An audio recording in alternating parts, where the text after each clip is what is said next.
Hello everyone guys, मैं आप लोगों के लिए लेकर आ चुका हूं कन्वर्जन रेट ऑप्टिमाइजेशन के ऊपर कंप्लीट कोर्स, जहां पर मैंने बताया किस तरीके से आप अपने लैंडिंग पेज का जो कन्वर्जन रेट है उसको इंप्रूव कर सकते हैं। ऐसे कौन कौन से फैक्टर्स हैं जिसके ऊपर आपको ध्यान रखने की जरूरत है अगर आप अपने पेजेस का, लैंडिंग पेजेस का कन्वर्जन रेट इंप्रूव करना चाहते हैं। कौन कौन से ऐसे टूल्स हैं जिनकी समझ, जिनकी जानकारी बहुत जरूरी है अगर आप कन्वर्जन रेट ऑप्टिमाइजेशन करना चाहते हैं। ये सारी चीजें आपको मिलने वाली है इस पर्टिकुलर एक ही वीडियो के अंदर, जो कि होने वाला है लगभग 2 घंटे का। ये कंप्लीट कोर्स है, so let's begin this tutorial.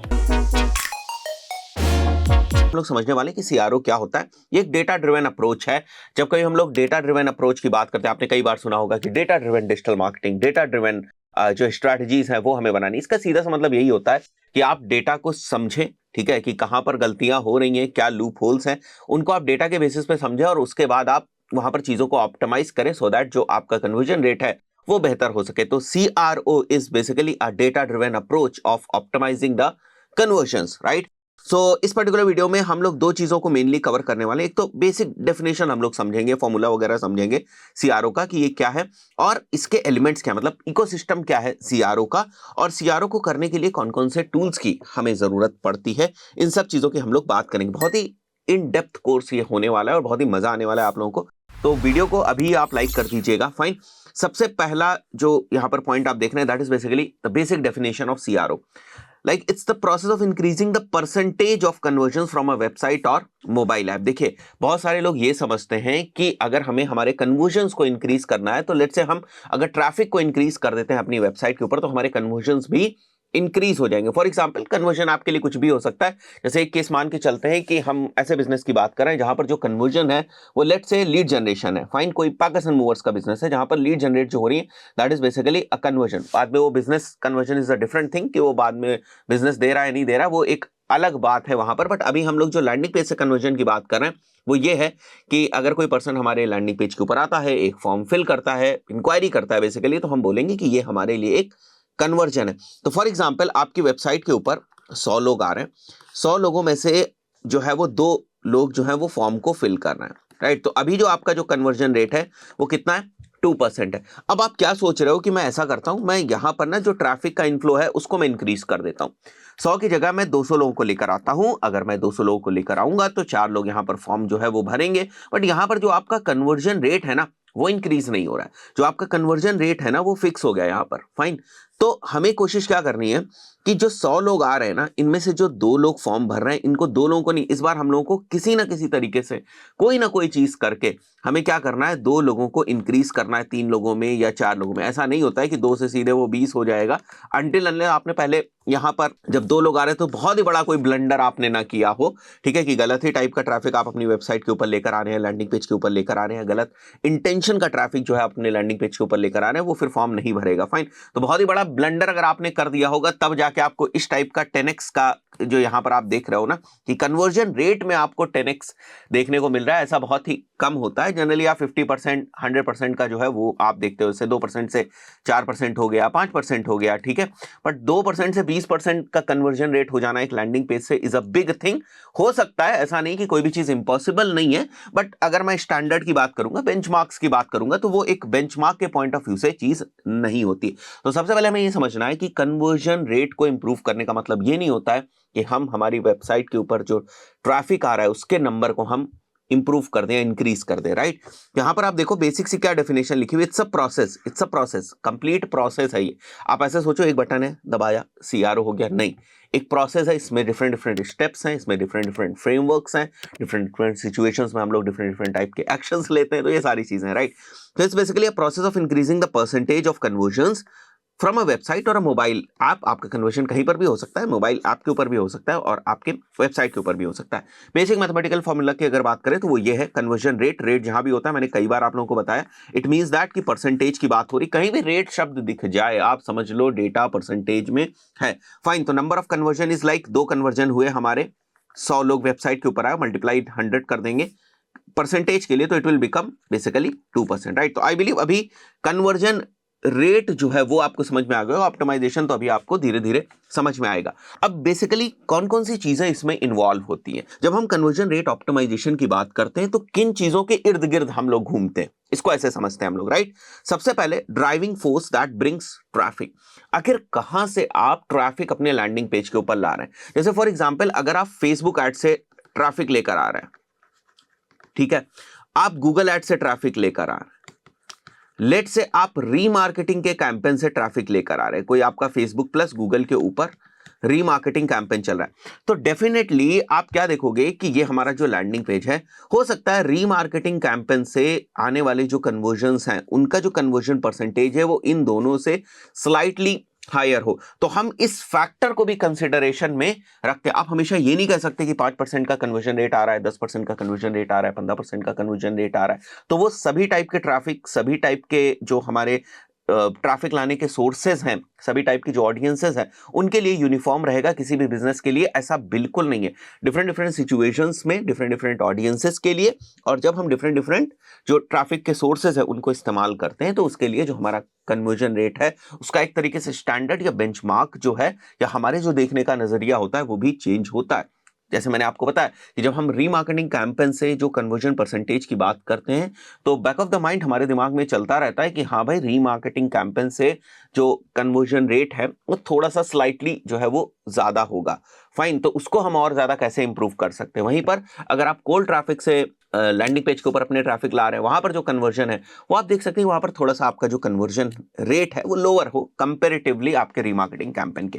तो आपको ये जो ट्रैफिक सोर्स है ना, इसकी भी प्रॉपर एनालिसिस करनी आनी चाहिए। वो फिर बात की बात है कि गूगल एड्स में, फॉर एग्जांपल गूगल एड्स में आपने जो ऑडियंस सेलेक्ट करी है या जो आपने कीवर्ड सेलेक्ट करे वो ही सही नहीं सेलेक्ट करे, तो वो तो एक टेक्निकल ब्लंडर है कि आपको यहीं पर चीजें सही करनी नहीं आ रही। हम क्या बात कर रहे हैं, हम ये अज्यूम करके चल रहे हैं एक सिचुएशन में कि फॉर एग्जांपल आपने गूगल एड्स बेहतर तरीके से सेटअप किया है, वहां से एक सही ट्रैफिक जो है वो आपके लैंडिंग पेज के ऊपर आ रहा है, अब वो कन्वर्ट हो रहा है या नहीं हो रहा है, तो हम इस चीज के अराउंड बात कर रहे हैं। बट आपको ट्रैफिक के सोर्स की भी एनालिसिस या उसके भी जो केपीआईज हैं सीआरओ के रिस्पेक्ट में, उनको समझ में आना चाहिए। आई बिलीव ये पहला पॉइंट आपको क्लियर हो गया होगा।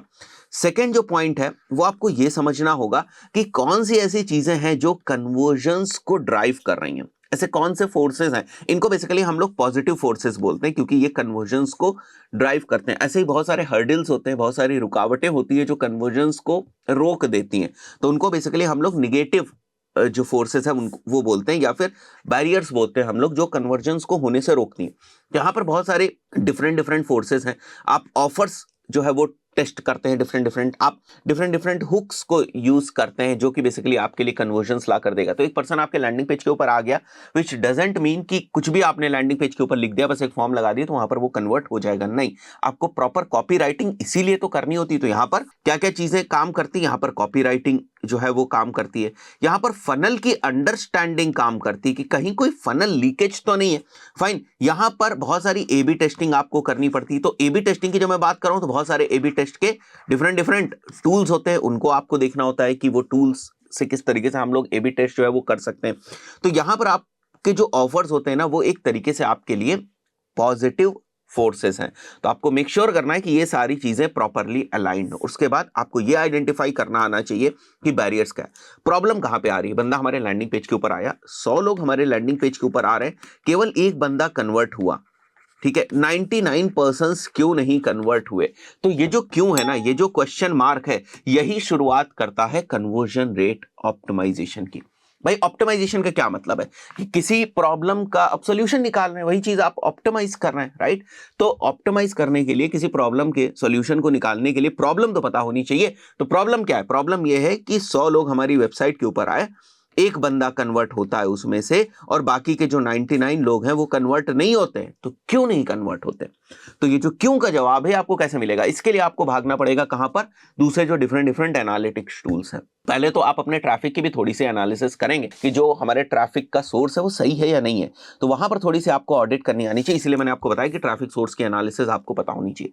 बट दोबारा आप कहां पर जाएंगे, अगर आप वहां पर संतुष्ट हो गए कि भाई जो ट्रैफिक आ रहा है ना वो एक बार के लिए ठीक है, बढ़िया जगह से ट्रैफिक आ रहा है, उसमें कोई दिक्कत की बात नहीं है, सही कीवर्ड से हम लोग ट्रैफिक ला रहे हैं, सब कुछ ठीक है, उसके बाद आप क्या करेंगे, आप अपने लैंडिंग पेज की एनालिसिस करें। तो लैंडिंग पेज की एनालिसिस करने के लिए क्या चीजें हैं, मतलब कोई ऐसा सेट फॉर्मेट है कि बस लैंडिंग पेज ऐसा ही होना चाहिए, ऐसा भी बिल्कुल नहीं है ना। अलग अलग इंडस्ट्री के लिए अलग अलग तरीके के लैंडिंग पेजेस काम करते हैं।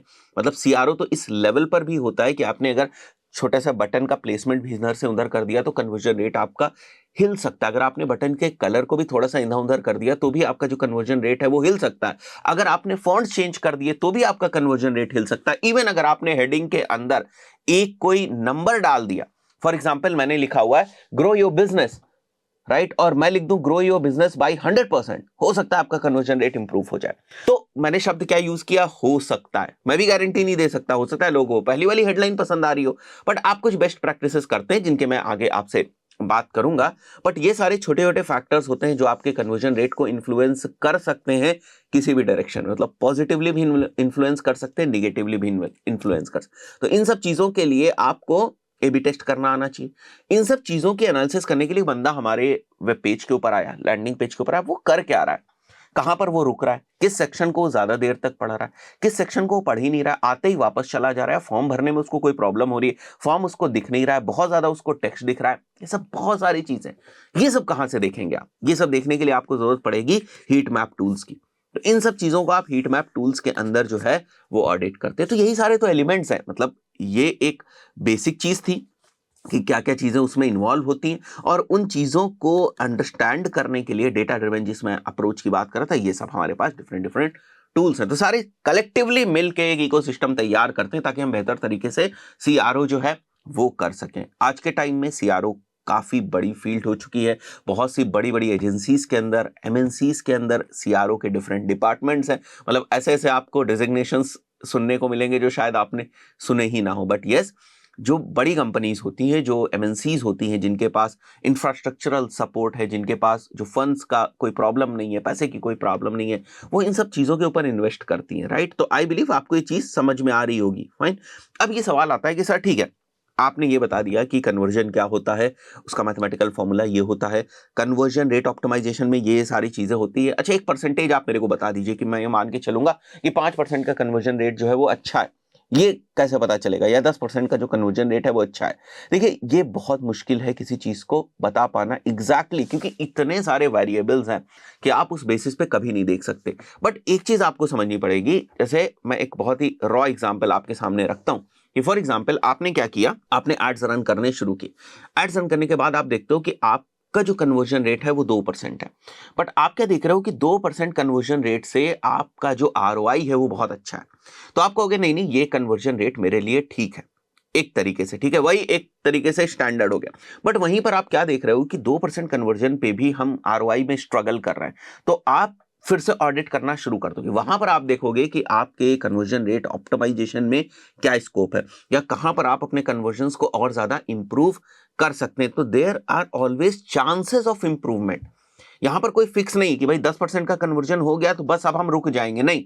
अगर 10% का भी हमारा कन्वर्जन आ रहा है और हमारा आरओआई आ रहा है, तो भी हम कोशिश करेंगे कि देखते हैं, जब हम ऑडिट करने की कोशिश करेंगे सीआरओ के बेसिस पर, हम देखेंगे कहां पर कमियां हैं और उसको हम किस तरीके से रिमूव कर सकते हैं। तो आप हमसे किसी भी इंडस्ट्री के हिसाब से अगर आप हमसे पूछो कि बेस्ट कन्वर्जन क्या है या बेस्ट कन्वर्जन रेट क्या है, तो वो बहुत मुश्किल है बता पाना कि बेस्ट कन्वर्जन रेट क्या होगा। अगर मेरे पास लेट से, अगर मैं for example package and moves के लिए काम करता हूं, जस्ट टेकिंग एन एग्जांपल, और उसमें मैं 20 क्लाइंट्स के साथ काम करता हूं और उनका मैंने देखा हुआ है कि वो इतने प्रॉफिट लाने के लिए, इतना जो आरओएस उसको जनरेट करने के लिए, इतना कन्वर्जन जो है उनके लिए ठीक है, लेट से 5% का कन्वर्जन ठीक है, तो मैं आपको बोल दूं कि 5% का स्टैंडर्ड ठीक है पैकर्स एंड मूवर्स इंडस्ट्री के लिए।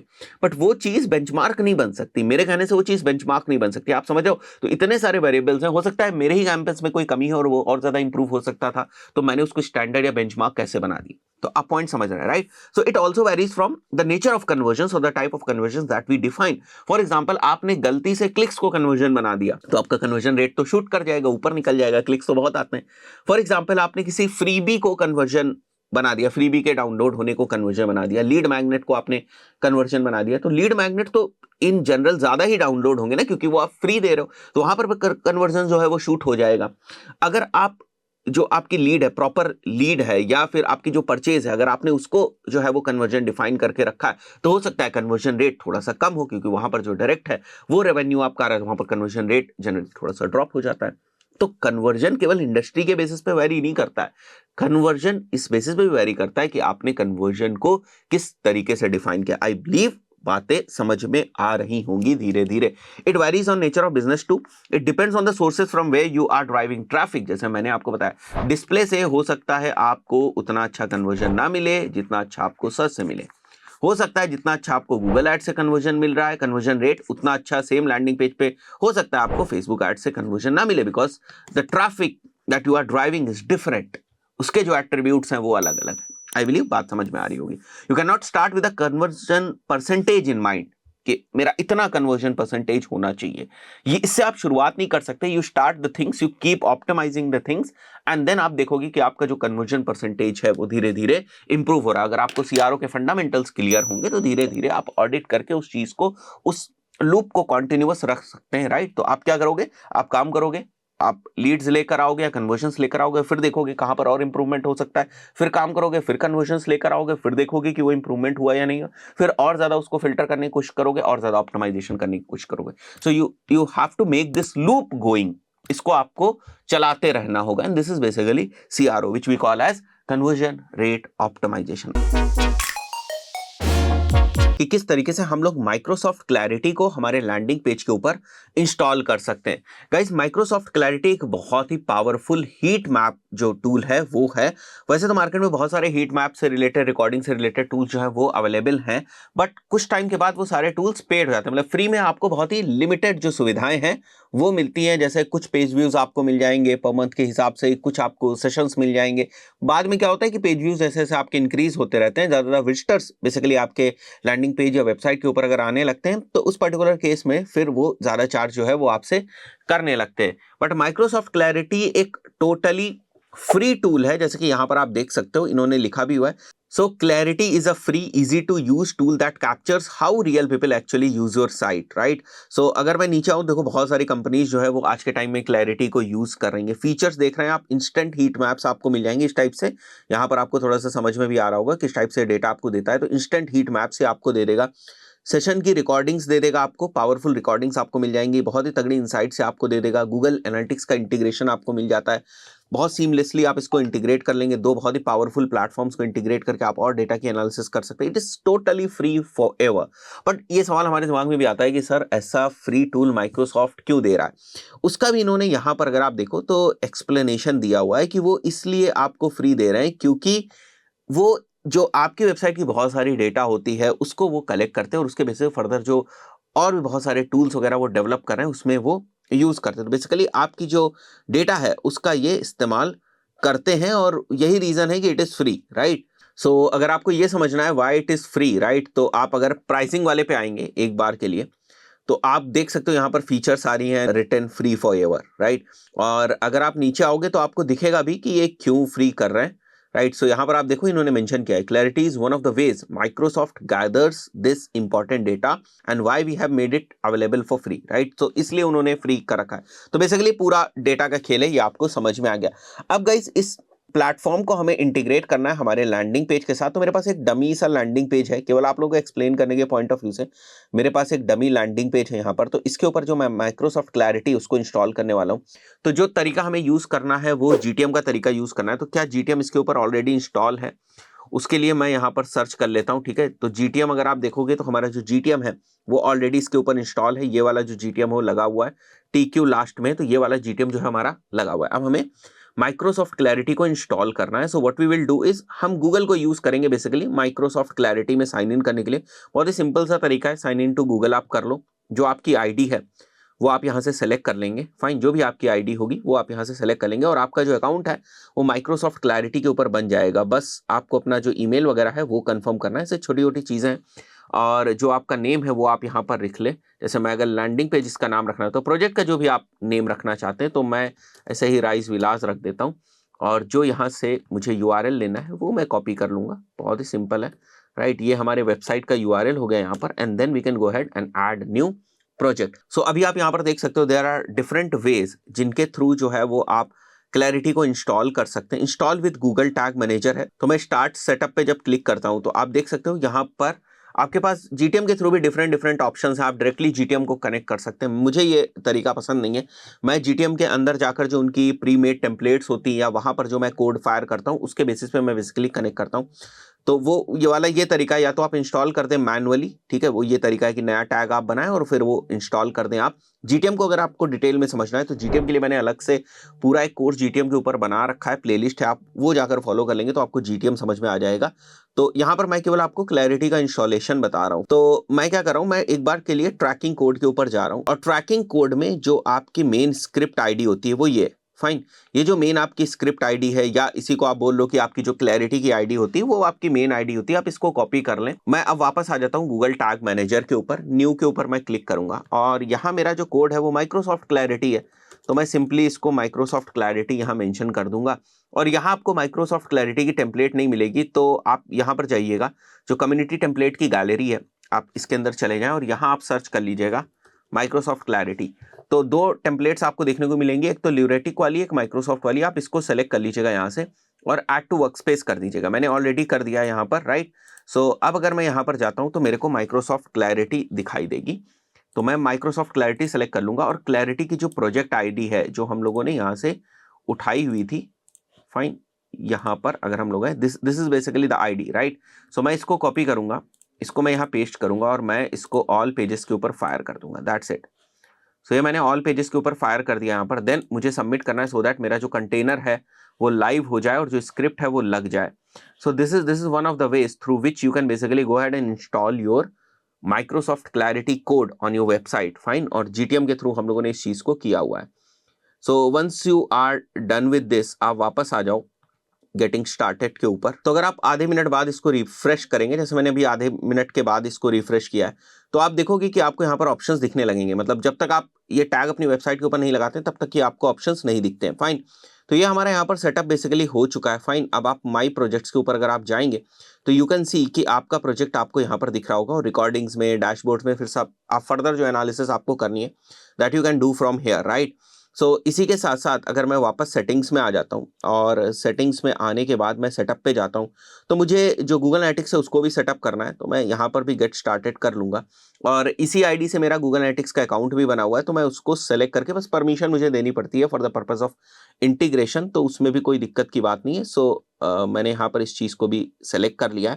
तो यहाँ पर आपके पास ऑप्शंस आ जाएंगे आपको आपकी प्रॉपर्टीज़ को सेलेक्ट करने के लिए। तो मेरी जो GA4 की प्रॉपर्टी है मैं उसको सेलेक्ट कर दूंगा और मैं उसको सेव कर दूंगा, दैट्स इट। सो अभी जब मैंने उसको सेव कर दिया है तो आप देख सकते हो, जैसे आप वहां पर सेव के ऊपर क्लिक करोगे you can see this is active now. तो ये कुछ बेसिक सा इंटीग्रेशन आपको करना पड़ता है and your Microsoft Clarity account is now ready to give you amazing data. So यहाँ पर मैं वापस जाता हूँ माई प्रोजेक्ट्स के ऊपर and this is the point जहां से हम लोग को सारी एनालिसिस करनी है। तो आगे आने वीडियोस के अंदर मैं सारी चीजें करूंगा, रिकॉर्डिंग्स वगैरह हम लोग किस तरीके से देखते हैं, किस तरीके से एनालाइज करते हैं, क्या क्या डेटा हमको दे सकता है, हीट मैप्स में क्या क्या चीजें हमें देखने को मिलती है, वो आगे होगा। बट क्योंकि जब आप सीआरओ स्टार्ट कर रहे होते हो और आपको ये पता ही नहीं है कि सीआरओ के पॉइंट ऑफ व्यू से एक टूल जो है वो काफी पावरफुल होता है, काफी यूजफुल होता है, तो अगर वो चीज आपको पता ही नहीं है तो फिर वहां पर दिक्कत होती है। तो इसलिए जरूरी है कि जब कभी आप कोई लैंडिंग पेज बनाएं उसी के साथ साथ आप माइक्रोसॉफ्ट क्लैरिटी भी वहां पर चिपका दें। कोई दिक्कत की बात नहीं है, फ्री टूल है, कोई प्रॉब्लम नहीं क्रिएट होगी। अगर आप ये सोच रहे हो माइक्रोसॉफ्ट क्लैरिटी लगा देंगे वेबसाइट स्लो हो जाएगी, ऐसा कुछ नहीं होने वाला है। ये सारी चीजें बेहतर है। Conversion rate optimisation of a landing page. Guys हम लोग बहुत ही बेसिक और फंडामेंटल समझने वाले हैं कि एक लैंडिंग पेज किस तरीके से होना चाहिए ताकि हम ये मान के चलें कि उसका जो कन्वर्जन रेट है वो ठीक ठाक रहेगा शुरुआत में ही। जैसे जिस वक्त हम लैंडिंग पेज बना रहे हैं, जिस वक्त लैंडिंग पेज हमारे सामने आया, हम उसके ऊपर ट्रैफिक ड्राइव करना चाहते हैं, उस वक्त किन किन चीजों का हमें ध्यान रखना चाहिए, कौन सी ऐसी चीजें हैं जिनको हम प्रायोरिटी पे रखें, सो दैट हम ये कह सकते हैं एक बार शुरुआत के लिए कि हाँ भाई ये वाला लैंडिंग पेज हमें कन्वर्जन दे सकता है। मतलब ऐसी गलतियां, ऐसे ब्लंडर नहीं होने चाहिए कि जो एक लैंडिंग पेज बनाने के जो बेसिक फंडामेंटल्स हैं कन्वर्जन रेट ऑप्टिमाइजेशन के पॉइंट ऑफ व्यू से वो ही हिले हों। तो इस चीज को हम लोग समझने की कोशिश करेंगे इस पर्टिकुलर वीडियो के अंदर।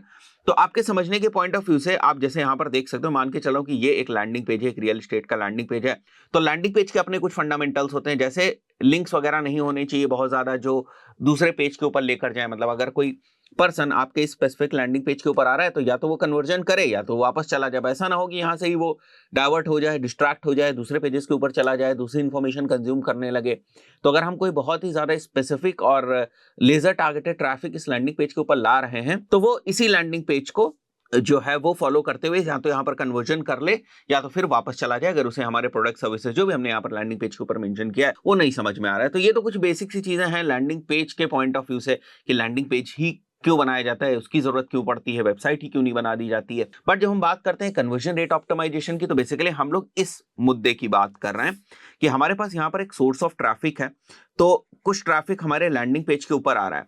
अब ये जो ट्रैफिक की क्वालिटी है अभी हम इसकी बात नहीं कर रहे हैं, ठीक है। हम यहां पर क्या मान के चल रहे हैं कि ये क्वालिटी एवरेज और अबव एवरेज है। मैं मान के चल रहा हूं शुरुआत से ही कि ये क्वालिटी हमारी अच्छी है, ठीक है। और जो बंदे हमारे लैंडिंग पेज के ऊपर आ रहे हैं वो या तो कन्वर्ट करेंगे और या तो कन्वर्ट नहीं करेंगे, दो ही सिनेरियोज होंगे। तो हम ये सोचने की कोशिश कर रहे हैं कि ऐसे कौन से रीजंस हो सकते हैं जिनकी वजह से यहां पर ये कन्वर्ट नहीं करेंगे। तो बात समझ में आ गई कि इस इकोसिस्टम के किस चीज को हम लोग डिस्कस करने वाले हैं। तो यहां हम लोग इस लैंडिंग पेज के ऑप्टिमाइजेशन को देखने वाले हैं विद रिगार्ड्स टू कन्वर्जन्स, ताकि हमें बेहतर कन्वर्जन्स मिल सकें। तो एक एक पॉइंट हम लोग डिस्कस करेंगे। सबसे पहले तो आपको किस चीज का ध्यान रखना है, पेज स्पीड का। देखिए लैंडिंग पेज आपका बन जाता है और आप इस चीज का ध्यान नहीं रखते हैं और एड्स जो है वो चलाने शुरू कर देते हैं। आज के टाइम में ना जो यूजर का रिटेंशन टाइम है वो बहुत कम है।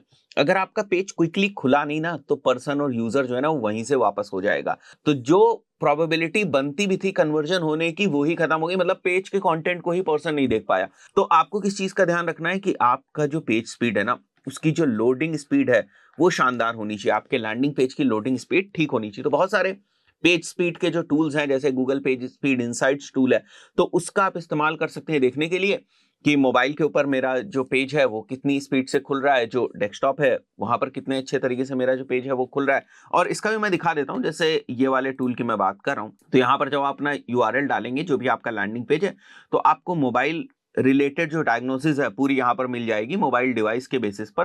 तो आप यहाँ पर ये भी देख सकते हैं कि क्या समस्याएं आ रही हैं पेज को लोड होने में और किस तरीके से आप उसको इंप्रूव कर सकते हैं। तो वर्डप्रेस के ऊपर तो बहुत सारी प्लगइन्स वगैरह होती हैं, उसकी हेल्प से आप कर सकते हैं। जनरली पेज स्पीड को बढ़ाने के लिए कुछ प्लगइन्स होती हैं जो 3-4 चीजों के ऊपर काम करती हैं, जैसे कैश के ऊपर काम करती हैं, ठीक है। इमेज को, आपके जो इमेज का साइज होता है उसको कंप्रेस कर देती है। तो ऐसे 3-4 चीजों के ऊपर वो काम करके आपका लैंडिंग पेज होता है उसकी स्पीड को बढ़ा देती हैं। इन केस अगर आप किसी डेवलपर के साथ काम कर रहे हैं, कस्टम कोड करके लैंडिंग पेज बनाया गया है, इन दैट पर्टिकुलर केस जो भी यहाँ पर सजेशंस आपको दिख रहे हैं, जैसे अपॉर्चुनिटीज के अंदर आपको चीजें दिख रही हैं कि अगर आपने इन चीजों को ठीक कर लिया तो उस पर्टिकुलर केस में जो आपका लैंडिंग पेज है उसकी भी स्पीड इनहांस हो जाएगी।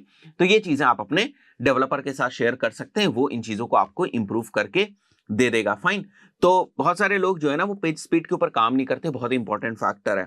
सेकंड जो हमारा इंपॉर्टेंट पॉइंट है, क्विक इंपॉर्टेंट पॉइंट है ये कि हमें देखना है कि हमारी जो लैंडिंग पेजेस हैं वो मोबाइल डिवाइसेस के अकॉर्डिंग कंपेटेबल है या नहीं, मोबाइल डिवाइसेस के ऊपर बेहतर तरीके से ओपन हो रहे हैं या नहीं हो रहे। क्योंकि हम सभी को पता है कि ज्यादातर जो ट्रैफिक आज की तारीख में आ रहा है हमारे वेब पेजेस के ऊपर, हमारी वेबसाइट्स के ऊपर, वो मोबाइल डिवाइसेस से आ रहा है। तो हमें मोबाइल फर्स्ट वाली जो अप्रोच है उसको फॉलो करना है और मेक श्योर करना है कि हमारा लैंडिंग पेज मोबाइल पे जो है वो प्रॉपरली दिखाई दे। थर्ड जो हमारा पॉइंट है वो ये है कि इनिशियली हमें इस चीज का भी ध्यान रखना है कि जो हमारे लैंडिंग पेज के कन्वर्जन्स वगैरह हैं, जैसे फॉर्म फिल को अगर हमने कन्वर्जन बना रखा है, स्क्रॉल को अगर हमने कन्वर्जन बना रखा है, लेट्स से पीडीएफ वहां पर डाउनलोड होती है तो पीडीएफ डाउनलोड होने को अगर हमने कन्वर्जन बना रखा है, तो प्रॉपर जो हमारी बेसिक ट्रैकिंग है वो सारी हमारी सेटअप होनी चाहिए। जीटीएम की हेल्प से हम एनालिटिक्स लगा लें, कुछ इवेंट्स को ट्रैक करें, ताकि जब कन्वर्जन रेट ऑप्टिमाइजेशन की मैट्रिसेस के ऊपर हम जाएं, जैसे हमें पता ही नहीं होगा कि ये चीज क्या हो रही है, तो उसको होने के लिए हमें जरूरी नहीं कि ट्रैकिंग सेटअप हो, हमें यही नहीं पता है कि कन्वर्जन कितने आए। तो ये कन्वर्जन कितने आए के लिए सबसे पहले तो ये जरूरी है ना कि कन्वर्जन हमारे डिफाइन हो, कन्वर्जन हमारे प्रॉपरली ट्रैक हो रहे हो।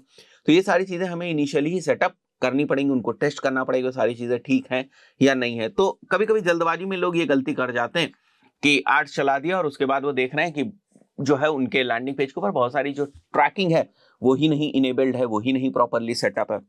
Fourth point is you don't need to make frequent changes. Initially decide on the basis of number of visitors और द डेज। देखो क्या होता है, कन्वर्जन रेट ऑप्टिमाइजेशन एक कॉम्प्लेक्स चीज है, उतनी भी इजी चीज नहीं, ठीक है। यहाँ पर आपको डेटा के साथ खेलना होता है, डेटा को समझना होता है, तब जाकर आप कन्वर्जन रेट ऑप्टिमाइजेशन बेहतर तरीके से समझ पाते हैं और उसको एक अच्छे लेवल पर आप इंप्लीमेंट कर पाते हैं। तो कई बार क्या होता है, जैसे आपको लगता है कि ठीक है मैं चलो चलो हेडिंग्स चेंज कर देता हूं, मैं क्या ना ये फॉर्म चेंज कर देता हूं, फॉर्म का लेआउट चेंज कर देता हूं।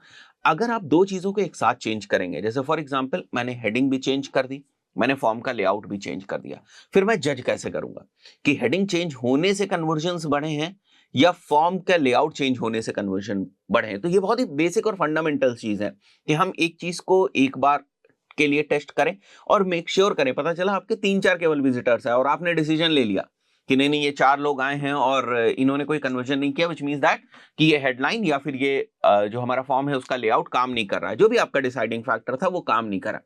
तो क्या वो 3-4 जो लोग या विजिटर्स आपके लैंडिंग पेज के ऊपर आए हैं, क्या वो नंबर इनफ है? या पता चला आपने केवल 2 दिन के लिए ही जो है वो टेस्ट रन किया, ठीक है, अब 2 दिन में बहुत ही लिमिटेड नंबर ऑफ यूजर्स आपके वेबसाइट पे आए, बट ये भी हो सकता है कि आपका बजट बहुत अच्छा था और 2 दिन के अंदर आपकी वेबसाइट के ऊपर बहुत ज्यादा विजिटर्स आ गए, लेट्स से 250, 300, 400 विजिटर्स आ गए, तो हम कह सकते हैं कि हाँ ये तो बहुत ही अच्छी डेटा है, इसके बेसिस पे तो हम कोई डिसीजन ले सकते हैं। तो इन सब चीजों को भी हमें समझना चाहिए। फाइन, तो ये बहुत ही बेसिक्स हैं कि आपको ये समझ में आना चाहिए कि इतनी जल्दी हमें चेंजेस नहीं करने, हमें आइडेंटिफाई करना है सबसे पहले कि हमारे क्या विजिटर्स उतने हो गए, क्या हमारे पास एक्चुअली उतनी डेटा है कि हम कुछ डिसीजन ले सकें। तो ये भी एक बहुत ही फंडामेंटल चीज है सीआरओ के पॉइंट ऑफ व्यू से, जिसको आप नजरअंदाज नहीं कर सकते। आपको मेक श्योर करना है कि रिलेवेंसी रहे हमेशा आपके ट्रैफिक सोर्स, जो आपका ऑडियंस है, जहां से आप ट्रैफिक लेकर आ रहे हैं वहां पर, और जो लैंडिंग पेज का कंटेंट है, जो कॉपी राइटिंग की है, जो आपने ऑफर दिए। पता चला आप एड्स में कुछ और बात कर रहे हैं, बंदा जब एड के ऊपर क्लिक करके आता है, आपके लैंडिंग पेज के ऊपर आता है, तो वो टोन मैप नहीं होती है, वो जो है वो रेजोनेंस नहीं देखने को मिलता है, वो रेलेवेंसी देखने को नहीं मिलती है, और फिर वहां से बंदा ना बाउंस कर जाता है, आपको समझ में नहीं आता है कि दिक्कत कहाँ हुई, है ना। तो ये बहुत इंपॉर्टेंट चीज है, बहुत ही बेसिक सी है, बट बहुत इंपॉर्टेंट चीज है कि आपका जो ट्रैफिक सोर्स है, रिलेवेंट ऑडियंस होनी चाहिए, ये सारी चीजें हमें इनिशियली ध्यान रखनी है, सो दैट हम रिलेवेंसी जो है वो मेंटेन कर सकें और वो वाला हमारा जो पॉइंट है वो करेक्ट रहे। 6th point is check your competitors landing page और the performers in the industry. सबसे पहले आपको क्या करना है, आपके जो कॉम्पिटिटर्स के लैंडिंग पेजेस हैं, या आप जिस भी निश में, जिस भी इंडस्ट्री में आप काम करो, उसमें जो परफॉर्मर्स हैं, जो बेहतर परफॉर्म कर रहे हैं, जिनके रिजल्ट्स अच्छे रहते हैं हमेशा, राइट, आप उनके लैंडिंग पेजेस की एनालिसिस कर सकते हैं। मैं ये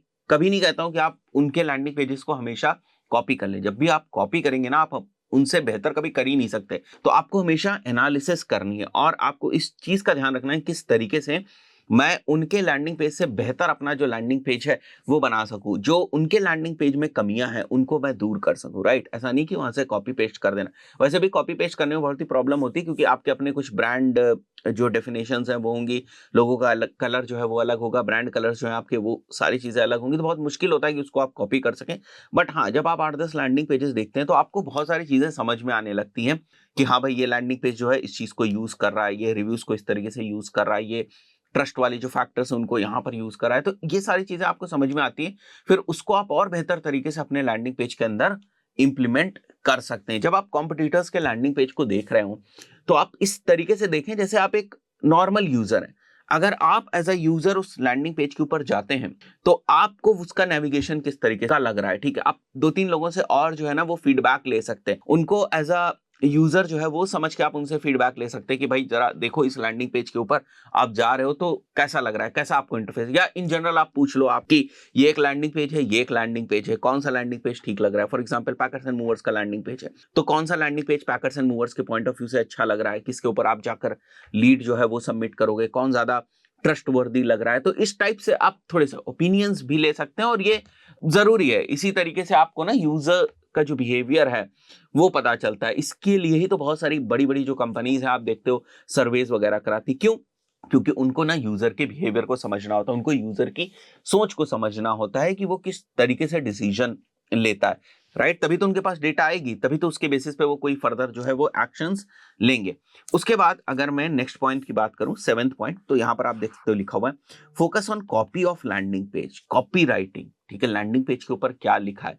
अब ऐसा भी ना हो कि ज्यादा आप फोकस करते गए केवल डिजाइन के ऊपर और कंटेंट के ऊपर आपने फोकस नहीं किया। तो इक्वली इंपॉर्टेंट है कॉपी राइटिंग, पावरफुल वर्ड्स जो होते हैं उनको किस तरीके से यूज करना है, डेटा को किस तरीके से यूज करना है, all those things has to be considered, right. 8th point is ad testimonials and reviews जैसे ही से आपके पास रिव्यूज और टेस्टिमोनियल्स आते जाएं, आप उसको ऐड करते जाएं।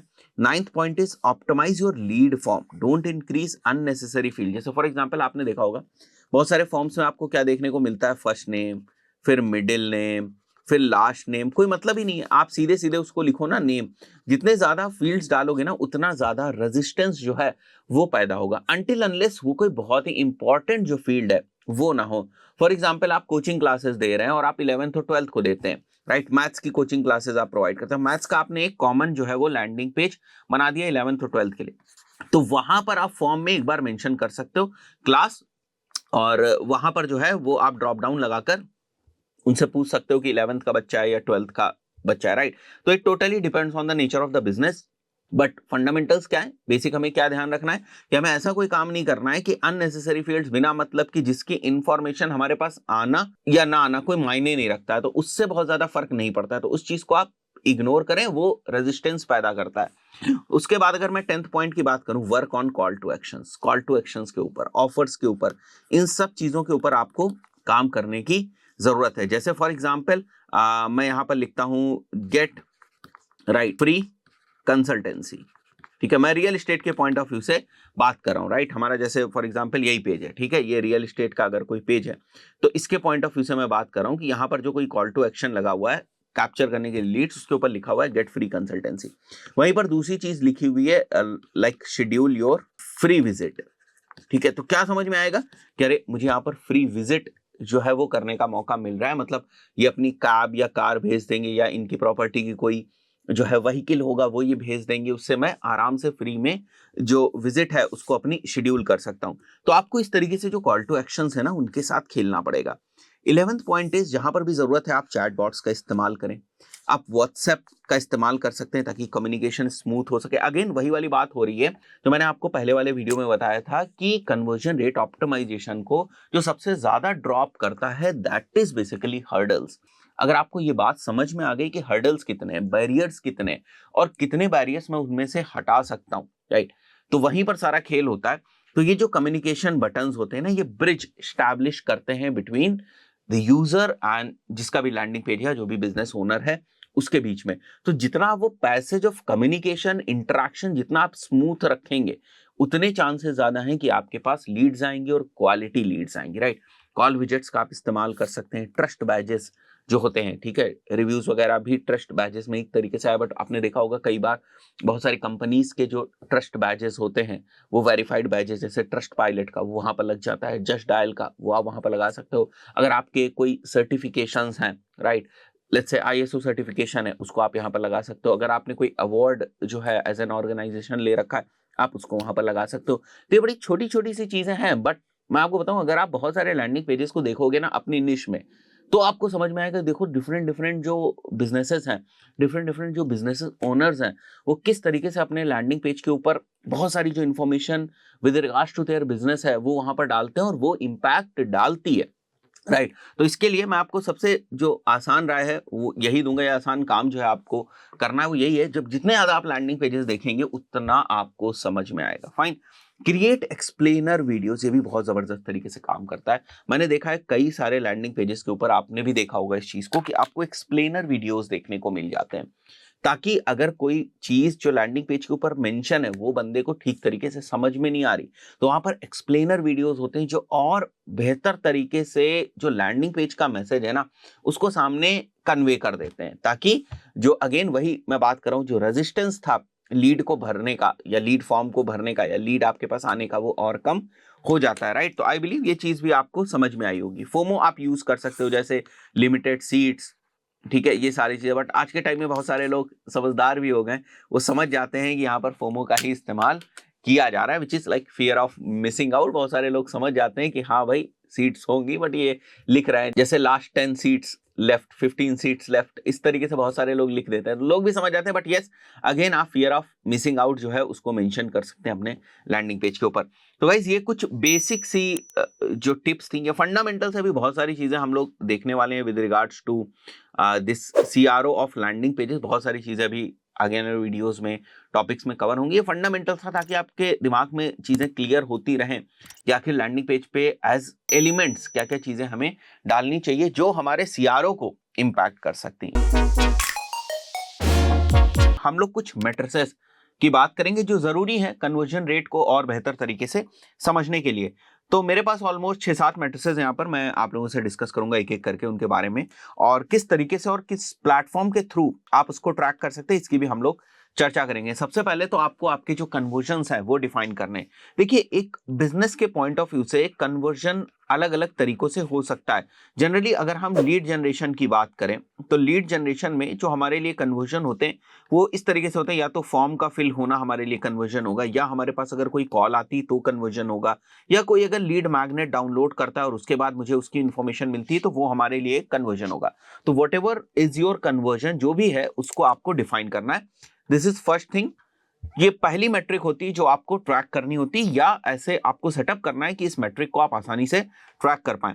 सेकंड जो इंपॉर्टेंट पॉइंट है दैट इज इवेंट्स। बहुत सारे लोग कन्वर्जन्स और इवेंट्स में कंफ्यूज होते हैं। मैं आपको क्लियर बता देता हूं। जैसे फॉर एग्जांपल फॉर्म का फिल होना is conversion, right, but page का 50% स्क्रॉल होना वो हमारे लिए क्या होता है, इवेंट्स। सो इवेंट्स का बेसिकली हम लोग इस्तेमाल इसलिए करते हैं ताकि हम कन्वर्जन्स को और बेहतर तरीके से एनालाइज कर पाए, बट इवेंट्स कभी कन्वर्जन नहीं होते हैं। इवेंट्स वो छोटे छोटे इंटरेक्शंस होते हैं जो एक यूजर हमारे लैंडिंग पेज के ऊपर करता है ताकि हमें ये पता चल सके वो किस तरीके से हमारे लैंडिंग पेज के साथ इंटरेक्ट कर रहा है। But at the end of the day हमें चाहिए तो कन्वर्जन ही होते हैं। तो फॉर एग्जाम्पल एक पर्सन हमारे लैंडिंग पेज के ऊपर आया, अब अगर हमें सीधे ये पता चल रहा है कि कन्वर्जन हो रहा है या नहीं हो रहा है तो हमें ज्यादा इंफॉर्मेशन नहीं मिलती है, राइट। बट अगर हमें ये पता चल जाए कि हाँ भाई इस बंदे ने ना इस वीडियो को भी देखा है और इस बंदे ने पेज को 70% स्क्रॉल भी किया है, फिर इस बंदे ने कन्वर्जन नहीं किया है, तो हमारे पास कुछ और एडिशनल इंफॉर्मेशन आ जाती है।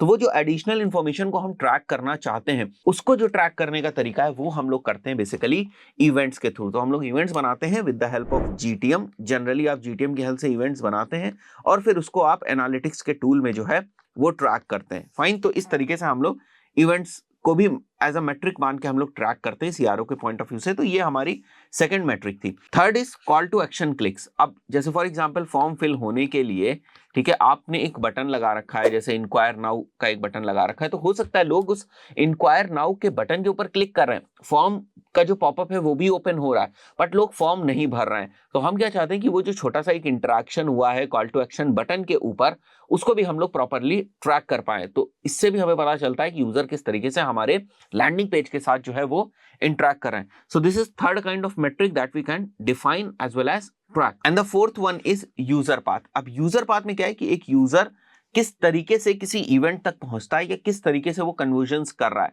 सबसे पहले वो यहां पर गया, फिर पेज को उसने 50% स्क्रॉल किया, फिर इस कंटेंट को देखा, फिर यहां पर उसने क्लिक किया और उसके बाद वो कन्वर्जन करता है। तो इस तरीके से जो यूजर का पाथ होता है उसको भी हमें आइडेंटिफाई करना आना चाहिए। उससे भी रिलेटेड जो चीजें हैं उनको हमें ट्रैक करना आना चाहिए, उसकी भी एनालिसिस हमें करनी आनी चाहिए। उसके बाद fifth point is basically bounce rate. And bounce rate को हम लोग स्टडी करते हैं गूगल एनालिटिक्स के अंदर। सिक्स्थ इज कि आप इस चीज को प्रॉपरली मेजर कर पाए, ट्रैक कर पाए कि नए यूजर्स कौन से थे और आपके रिटर्निंग विजिटर्स कौन से थे। ये भी जो होते हैं हमारे, ये गूगल एनालिटिक्स के अंदर आप इसको ट्रैक कर सकते हैं। सेवेंथ जो हमारी मेट्रिक है that is time on site. So time on site से बेसिकली आपको ये आइडिया लगता है कि हमारा पेज जो है वो एक विजिटर के लिए, एक यूजर के लिए कितना ज्यादा रिलेवेंट है, वो कितना समय उसके ऊपर बिता रहा है। आई बिलीव ये कुछ मैट्रिसेस जो थी वो आपको समझ में आई होंगी कि इनका मतलब क्या है, और सीआरओ के पॉइंट ऑफ व्यू से इन सभी मैट्रिसेस का इस्तेमाल किसी ना किसी तरीके से आप करते हैं, तो इसके फंडामेंटल्स आपको पता होने चाहिए। आगे आने वाले वीडियोस में हम लोग जब डिफरेंट टूल्स वगैरह के ऊपर जाएंगे तो आप देखेंगे भी कि इन मैट्रिसेस का एक्चुअल इस्तेमाल जो है वो किस तरीके का होता है। बट जैसे मैंने आपको शुरुआत में बताया था, पहले वीडियो में बताया था कि जो सीआरओ है ना, it's a data driven approach. It's a data driven approach of optimizing your landing pages और योर ट्रैफिक पेजेस और your money page, whatever it is, right. So वहां पर डेटा ड्रिवन अप्रोच जब भी हम बात करेंगे तो पूरे का पूरा जो एनालिसिस है वो किसी ना किसी मेट्रिक के अराउंड ही होगा। तो ये सब वो मेट्रिसेस हैं जिनका आपको ध्यान रखना है, जिनकी आपको समझ होनी चाहिए, और एज वेल एज आपको ये भी पता होना चाहिए कि कौन सी मेट्रिक हम किस प्लेटफॉर्म के अंदर जनरली उसको स्टडी करते हैं। सोशल प्रूफ के जो एलिमेंट्स होते हैं उनका इस्तेमाल करके अपनी वेबसाइट के कन्वर्जन रेट को इंप्रूव कर सकते हैं, बेहतर कर सकते हैं। अब इसके लिए सबसे पहले हमें ये समझना पड़ेगा कि सोशल प्रूफ का क्या मतलब होता है। गाइस, कई बार आप बहुत सारी ई कॉमर्स की वेबसाइट्स के ऊपर जाते होंगे कुछ भी सामान खरीदने के लिए, तो आप देखते होंगे लेफ्ट साइड में आपको कभी कभी कुछ नोटिफिकेशन टाइप का दिखता है जहां पर लिखा होता है कि अभी 1 घंटे पहले इस पर्सन ने यहाँ से खरीदा, या अभी 1 घंटे पहले इस पर्सन ने जो है 5 स्टार रेटिंग करी हुई है किसी प्रोडक्ट को लेकर।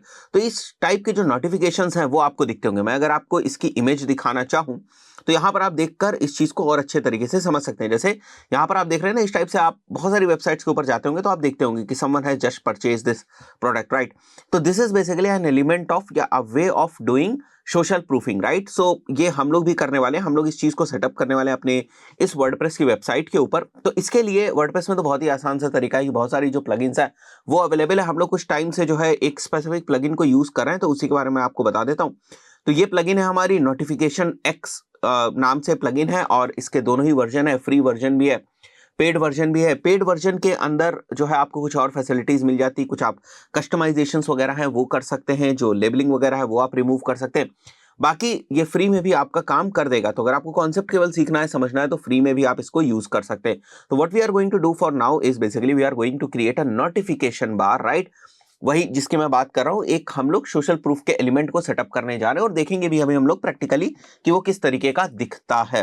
तो इसके लिए हम आ जाएंगे ऐड न्यू के ऊपर, फाइन। और यहां पर आप देखो सोर्स मतलब नोटिफिकेशन टाइप आपको किस तरीके का रखना है। तो बहुत सारी चीजें हैं जो प्रो वाले जो हमारा पैकेज होगा उसी के अंदर आपको अवेलेबल मिलेंगी प्रो वर्जन में, जैसे यहाँ पर आप देख रहे हो। बट हमारे लिए अभी जो इंपॉर्टेंट है दैट इज सेल्स नोटिफिकेशन, कि अगर हमारी वेबसाइट के ऊपर, ये जो हमारी डमी वेबसाइट है, अगर इसके ऊपर कोई ऑर्डर आता है, वी वांट टू लाइक उस वाले ऑर्डर को हम यहाँ सोशल प्रूफ की तरीके से एज अ नोटिफिकेशन दिखाना चाहते हैं। उसको अभी हम लोग जो है वो प्रैक्टिकली टेस्ट करके भी देखेंगे। तो काफी इंटरेस्टिंग कॉन्सेप्ट है ये। उसके बाद मैं नेक्स्ट पे आ जाऊंगा, वो सेलेक्ट करने के बाद उसके बाद आपके पास ये थीम है, मतलब डिजाइन, कि आप अपना नोटिफिकेशन वाला जो सेक्शन है वो किस तरीके का दिखाना चाहते हो। That different different ways. मैं एक बार के लिए वाला जो हमारा स्टार्टिंग वाला है ये मैं सेटअप कर देता हूँ, राइट। उसके बाद मैं नेक्स्ट के ऊपर आ जाऊंगा। यहाँ पर ठीक है, कंटेंट है, तो नोटिफिकेशन की टेम्पलेट में क्या आएगा, फुल नेम आएगा। जैसे फॉर एग्जांपल अगर उमर तस्कीर ने ऑर्डर दिया है तो उमर तस्कीर फुल नेम आएगा, उसके बाद लिखा होगा जस्ट परचेस्ड, और उसके बाद अगर उन्होंने किसी एक स्पेसिफिक जो प्रोडक्ट है उसको ऑर्डर किया, जैसे फॉर एग्जाम्पल किसी प्लांट को ऑर्डर किया है, let's say this is the product trendy, ठीक है, तो वो आ जाएगा यहाँ पर, फाइन। और उसके बाद जो डिफाइंड टाइम है वो यहाँ पर आ जाएगा, कितनी देर पहले जो है उन्होंने खरीदा इसको, राइट। तो मैं क्या करता हूं, मैं नेक्स्ट करता हूं इसको, ठीक है। तो ये सारी चीजें हम लोग यहाँ पर सेट कर देंगे, और उसके बाद जो हमारी इमेज वगैरह है सारी हमें डिफॉल्ट ही चीजें रखनी है, और उसके बाद मैं नेक्स्ट कर दूंगा इसको, ठीक है। और कितना आपको इसका साइज वगैरह रखना है that you can also control, कहाँ पर रखना है, बॉटम राइट में रखना है, लेफ्ट में रखना है, बेसिकली हम लोग लेफ्ट में ही रखेंगे इसको। तो ये सारी चीजें आप यहाँ पर जो है वो कर सकते हैं, राइट। अब मोबाइल विजिबिलिटी पर नोटिफिकेशन एक्स जो है मोबाइल पे हटाना है, ठीक है, क्लोज बटन आपको दिखाना है या नहीं दिखाना है, तो these things you can customise from here. But मुद्दा क्या है, हमें समझना है कि काम किस तरीके से करता है। सो आई बिलीव ये बेसिक सी जो हमारी सेटिंग्स थी वो हमारी बन चुकी हैं। कुछ टाइमिंग से रिलेटेड भी सेटिंग्स है आपके पास यहाँ पर, कि आप कितना डिले चाहते हैं नोटिफिकेशंस के बीच में। तो हमने यहाँ पर जैसे बाय डिफॉल्ट जो मेंशन है वो रख रखा है। जो बाय डिफॉल्ट होता है वो बेसिकली ठीक ही होता है, बाकी आप बहुत सारी सेटिंग्स यहाँ पर दी हुई है, आप एक एक करके इन सेटिंग्स के ऊपर जाएंगे तो आपको चीजें समझ जाएंगी, राइट। अगर आप ये चाहते हो कि बार बार वो जो नोटिफिकेशन है वो दिखाई दे, then you can click on this loop notification वाला bar, otherwise it's fine, right. So मैं क्या करता हूँ, एक बार के लिए मैं इसको पब्लिश करके जल्दी से आपको दिखाता हूँ ये चीज किस तरीके से काम करती है, तो आपको और बेहतर तरीके से समझ में आएगा। तो मैं अपनी वेबसाइट पे आ जा रहा हूँ एक बार के लिए, और मैं हार्ड रिफ्रेश भी वेबसाइट को एक बार के लिए कर दे रहा हूँ। अब मुझे ऑर्डर प्लेस करना पड़ेगा टू मेक श्योर कि वो वाला जो नोटिफिकेशन है वो मुझे दिखाई दे। तो मैं ऐड टू कार्ट करूंगा यहाँ से, जल्दी जल्दी हम लोग एक ऑर्डर प्लेस करते हैं फटाफट यहाँ से, राइट। एंड मैं आ जाता हूँ व्यू कार्ट के ऊपर। अब राइट साइड में दिख रहा है आपको वो चैट दिख रहा है, उससे आप कंफ्यूज मत होना, वो चैट का विजेट लगा हुआ है, राइट। और मैं यहाँ पर अपना नाम भी लिख देता हूँ, उमर टेस्टिंग नोटिफिकेशन मैं लिखता हूँ यहाँ पर, राइट। या यहाँ पर मैं नोटिफिकेशन लिख देता हूँ एक बार के लिए, नोटिफिकेशन टेस्टिंग लिख देता हूँ। अब मैंने यहाँ पर नोटिफिकेशन टेस्टिंग केवल इसलिए लिखा हुआ है ताकि हम पहचान सके जो नोटिफिकेशन हमारा आएगा। नाउ विल प्लेस ऑर्डर, हम जल्दी से ना क्विकली एक ऑर्डर प्लेस करते हैं यहाँ पर, राइट। एवरीथिंग इज फाइन, जो ऑर्डर है वो हमारा प्लेस हो चुका है। मैं होम पेज पे आ जाऊंगा और थोड़ा मैं वेट करूंगा, एक बार मैं रिफ्रेश भी कर देता हूँ।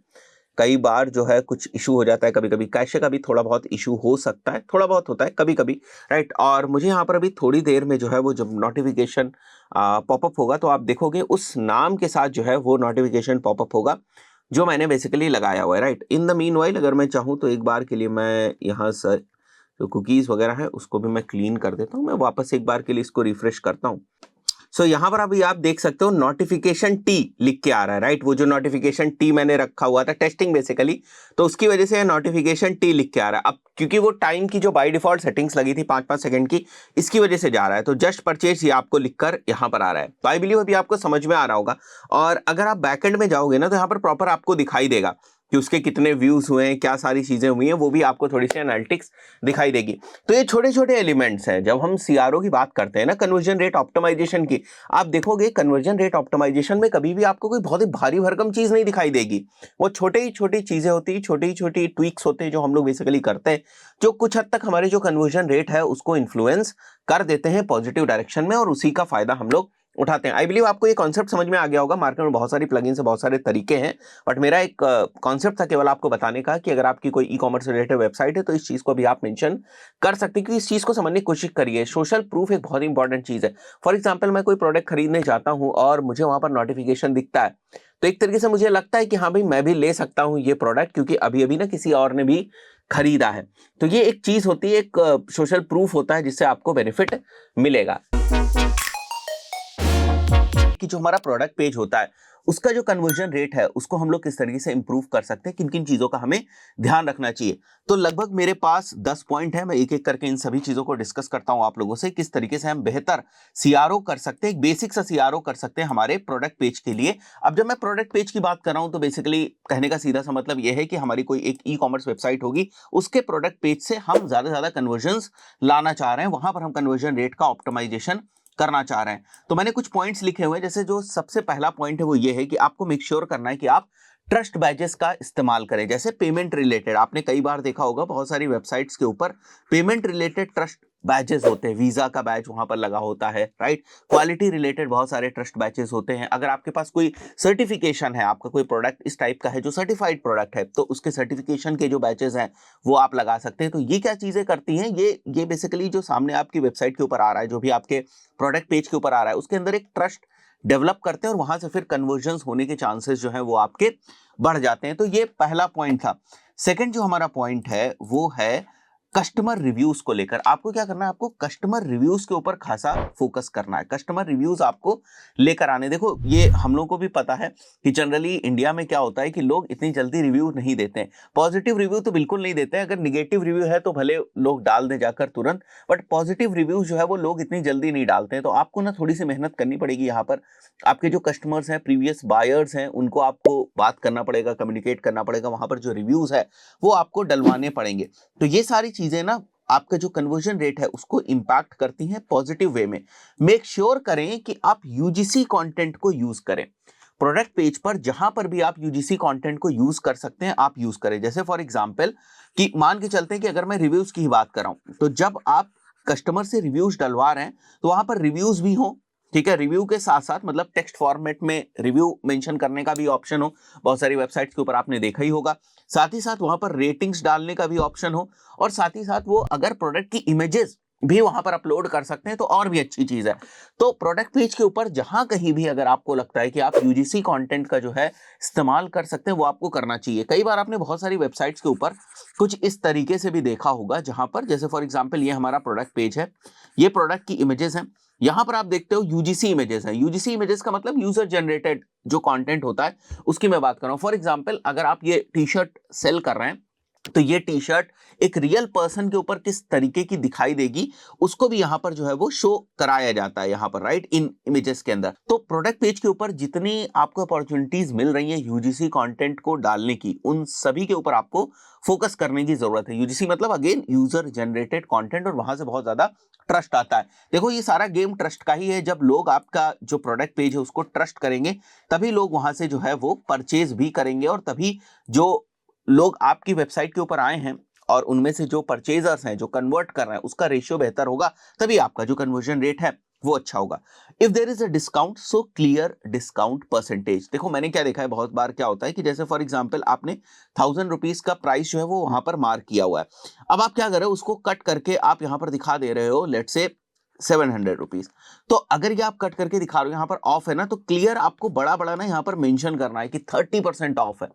जो भी आप यहाँ पर ऑफर्स वगैरह दे रहे हो वो क्लियरली मेंशन्ड हो। और अगर आप ऑफर नहीं दे रहे हो तो पहले आप ये कोशिश करो कि कौन सा हम ऑफर यहाँ पर दे सकते हैं। Fine. If there is offer show clear offer, जैसे मैंने आपको बताया, जैसे buy one get one free है या फ्री शिपिंग है, ये सारी चीजें ना एक तरीके से ऑफर ही है। तो अगर आप कुछ भी इस तरीके का कर रहे हैं तो मेक श्योर करें कि वो वहां पर प्रॉपरली हाईलाइटेड हो। If there are shipping offers include that there, like free shipping जो मैंने अभी आपको बताया। Include your USP above the fold. Above the fold का यहाँ पर मतलब ये है, जैसे बहुत इंपॉर्टेंट पॉइंट है ये, जैसे फॉर एग्जांपल आपका ये प्रोडक्ट पेज है, लेट्स से ये आपका प्रोडक्ट पेज है, फाइन, और यहां पर आपका जो प्रोडक्ट्स है वो मेंशन है। अब फॉर एग्जांपल आप ये जो है वो लेट्स से टी शर्ट्स आप सेल करें, इसके कुछ यूएसपीज हैं, 3-4 यूएसपीज हैं। मेक श्योर करें कि वो यूएसपीज आप यहां पर हाईलाइट करके मेंशन करें। और वो यूएसपीज आपकी कुछ भी हो सकती है, जैसे फॉर एग्जांपल फैब्रिक रिलेटेड हो सकता है यूएसपी, कोई यूनिक यूएसपी हो तो उसको आप यहां पर मेंशन कर सकते हैं। तो ये सारी छोटी छोटी चीजें हैं जो आपके कन्वर्जन रेट ऑप्टिमाइजेशन को काफी इंप्रूव करती है। एक्स्ट्रा स्टेप्स जहां पर भी हैं उनको आप रिड्यूस करें। जनरली मैं देखता हूं कि चेकआउट पेज वगैरह के ऊपर आप बहुत सारी जो चीजें हैं वो पूछते हैं, उसको जितना सिंपल रखेंगे, जो फ्लो होता है ना यूजर का, जो फ्लो होता है परचेज करने तक का, वो जितना सिंपल रहेगा रेजिस्टेंस उतना कम होगा, जितना रेजिस्टेंस कम होगा उतना सीआरओ जो है वो आपका बेहतर है, या कन्वर्जन रेट उतना ही आपको बेहतर मिलेगा। उसके बाद जो हमारा 6th पॉइंट है, that is use the product variations angle images wherever required. जो यहाँ पर आप इमेज का इस्तेमाल करते हैं, इसके साथ साथ आप डिफरेंट एंगल्स की इमेजेस लगा सकते हैं। फॉर एग्जांपल अगर मैं ये कोई भी चीज बेच रहा हूँ, लेट्स से मैं शर्ट बेच रहा हूँ, तो एक शर्ट की नॉर्मल इमेज हो सकती है, एक शर्ट की जो है वो मॉडल के साथ इमेज हो सकती है। अगर मैं ज्वेलरी बेच रहा हूँ तो एक ज्वेलरी की नॉर्मल जो है वो इमेज हो सकती है और उसके साथ साथ उसका एक मॉडल लुक हो सकता है। तो इन सब चीजों पर भी हमें ध्यान देने की जरूरत है। तो प्रोडक्ट के वेरिएशंस अगर हम इंक्लूड कर सकते हैं तो हमें करनी चाहिए। डिफरेंट डिफरेंट एंगल्स अगर हम इंक्लूड कर सकते हैं तो वो हमें करनी चाहिए। छोटे छोटे पॉइंट्स हैं। If you have a product that needs to have a size chart, do mention proper size chart. बहुत सारी वेबसाइट्स के ऊपर देखा होगा ऐसे प्रोडक्ट्स होते हैं जहां पर साइज चार्ट की जरूरत है। फॉर एग्जाम्पल अगर आप बैंगल्स बेच रहे हो, इमिटेशन ज्वेलरी की मैं बात करो, तो वहां पर बैंगल्स का भी अपना कुछ साइज होता है। अगर आप वहां पर मेंशन करेंगे तो हाई चांसेस हैं कि बंदे को समझ में आए कि भाई वो क्या खरीदने जा रहा है। तो अगर वो सही प्रोडक्ट को लेता है तो आरटीयू के भी चांसेस आपके रिड्यूस होते हैं। इसी तरीके से अगर आप कुछ शर्ट्स बेच रहे हैं, इसी तरीके से अगर आप शूज बेच रहे हैं, अगर कोई वेरिएशंस या प्रोडक्ट की स्पेसिफिकेशंस परचेज को ट्रिगर कर सकती हैं तो फिर वो हमें वहां पर मेंशन करनी चाहिए। बहुत सारी वेबसाइट्स के ऊपर अगर आप जाएंगे तो आप इस चीज को देखेंगे भी कि आपको वहां पर ये सारी चीजें मेंशन होती हुई दिखती भी हैं। 8th जो पॉइंट है हमारा, make sure to add the related products dynamically. ये भी आपने देखा होगा कि जैसे फॉर एग्जांपल आप प्रोडक्ट पेज के ऊपर आते हो, नीचे आप देखते हो यहाँ पर रिलेटेड प्रोडक्ट्स, आपको यहाँ पर कुछ और 4 से 6 जो प्रोडक्ट्स हैं वो दिखाई देते हैं। ये कौन से प्रोडक्ट्स होते हैं? ये इस प्रोडक्ट के रिलेटेड प्रोडक्ट होते हैं। तो चांसेस है कि बंदा ये वाला प्रोडक्ट अगर पसंद नहीं कर रहा है तो ये वाले प्रोडक्ट के ऊपर जाकर फिर वहां पर इस वाले प्रोडक्ट में कन्वर्जन कर ले, राइट। तो at the end of the day आपका मकसद तो यही होता है कि आपको ज्यादा से ज्यादा कन्वर्जन्स करवाने। तो ये सब चीजों का हमें ध्यान रखना है। उसके बाद जो हमारा 9th पॉइंट है, that is with regards to live chat widgets. कई बार आप देखते होंगे कि जो यूजर है वो थोड़ा सा कंफ्यूज रहता है, तो अगर उसे वहां पर इंस्टेंट सपोर्ट मिल जाता है, इंस्टेंट अगर वो बातचीत कर पा रहा है, कोई लाइव एजेंट बैठा हुआ है वहां पर बातचीत कर पा रहा है, तो फिर वहां पर कन्वर्जन आने के चांसेस बढ़ जाते हैं। तो आप एक लाइव चैट विजेट भी जो है वो अपनी वेबसाइट के ऊपर लगा सकते हैं। 10th जो हमारा पॉइंट है वो सोशल प्रूफ के एलिमेंट। जैसे मैंने एक वीडियो पहले भी बनाया हुआ है जहां पर मैंने आपको बताया था किस तरीके से एक प्लगइन का यूज करके हम ये चीज दिखाते हैं कि लास्ट किसने परचेज किया और कौन सा प्रोडक्ट परचेज किया, कितने टाइम पहले उन्होंने प्रोडक्ट परचेज किया था। ये एक तरीके का सोशल प्रूफ है। तो इस टाइप से जो सोशल प्रूफ के एलिमेंट्स होते हैं उनका भी आप इस्तेमाल कर सकते हैं। तो ये कुछ बेसिक से कॉन्सेप्ट्स हैं, मतलब ये एक बेसिक चीज है जो आपके प्रोडक्ट पेज के ऊपर होनी ही चाहिए। अगर आप ई कॉमर्स का बिजनेस कर रहे हो, प्रोडक्ट पेज के ऊपर किसी भी तरीके से आप ट्रैफिक लेकर आ रहे हैं और वहां से फिर कन्वर्जन आप करना चाहते हैं। Optimization of CTA, that is call to action button. Guys हमारे लैंडिंग पेजेस के ऊपर हम लोग हमारे कॉल टू एक्शन बटन का यूज करते हैं, जिसको ही क्लिक करके जो यूजर है वो कोई ना कोई एक्शन लेता है। तो आज के इस पर्टिकुलर वीडियो में इसी चीज को एक्सप्लोर करने की कोशिश करेंगे हम लोग कि कॉल टू एक्शन बटन बनाते वक्त या कॉल टू एक्शन के ऊपर जो हम कंटेंट लिखते हैं, कॉल टू एक्शन बटन का बेसिकली जो कंटेंट होता है उसको किस तरीके से हम लिखें ताकि ज्यादा से ज्यादा कन्वर्जन्स हमें मिल सके और हमारा जो CTA बटन है वो ऑप्टिमाइज्ड रहे। तो कुछ चीजों को हम लोग डिस्कस करेंगे।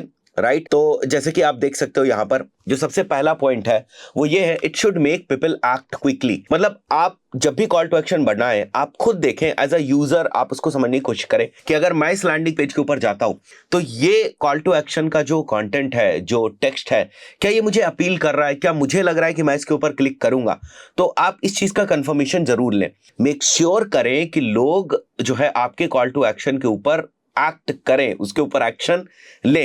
So it should make people act quickly. तो ये एक प्रॉपर्टी जो है आपके कॉल टू एक्शन बटन में होगी। जब आप बहुत सारे लैंडिंग पेजेस के ऊपर जाएंगे, स्टडी करेंगे, रिसर्च करेंगे, तो आपको धीरे धीरे ना चीजें समझ में आने लगेंगी कि कॉल टू एक्शन बटन के ऊपर कैसे कैसे एलिमेंट्स होते हैं जो बेसिकली किसी को भी इंकरेज कर सकते हैं क्लिक करने के लिए, right.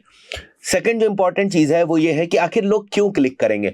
It is because of the value. जैसे फॉर एग्जांपल आपने लिखा हुआ है फ्री ई बुक, आपने अपने कॉल टू एक्शन बटन के ऊपर लिखा हुआ है फ्री ई बुक, तो जो फ्री है ना वो बड़ी वैल्यूएबल चीज है, जो यहां पर आपको फ्री दिख रहा है।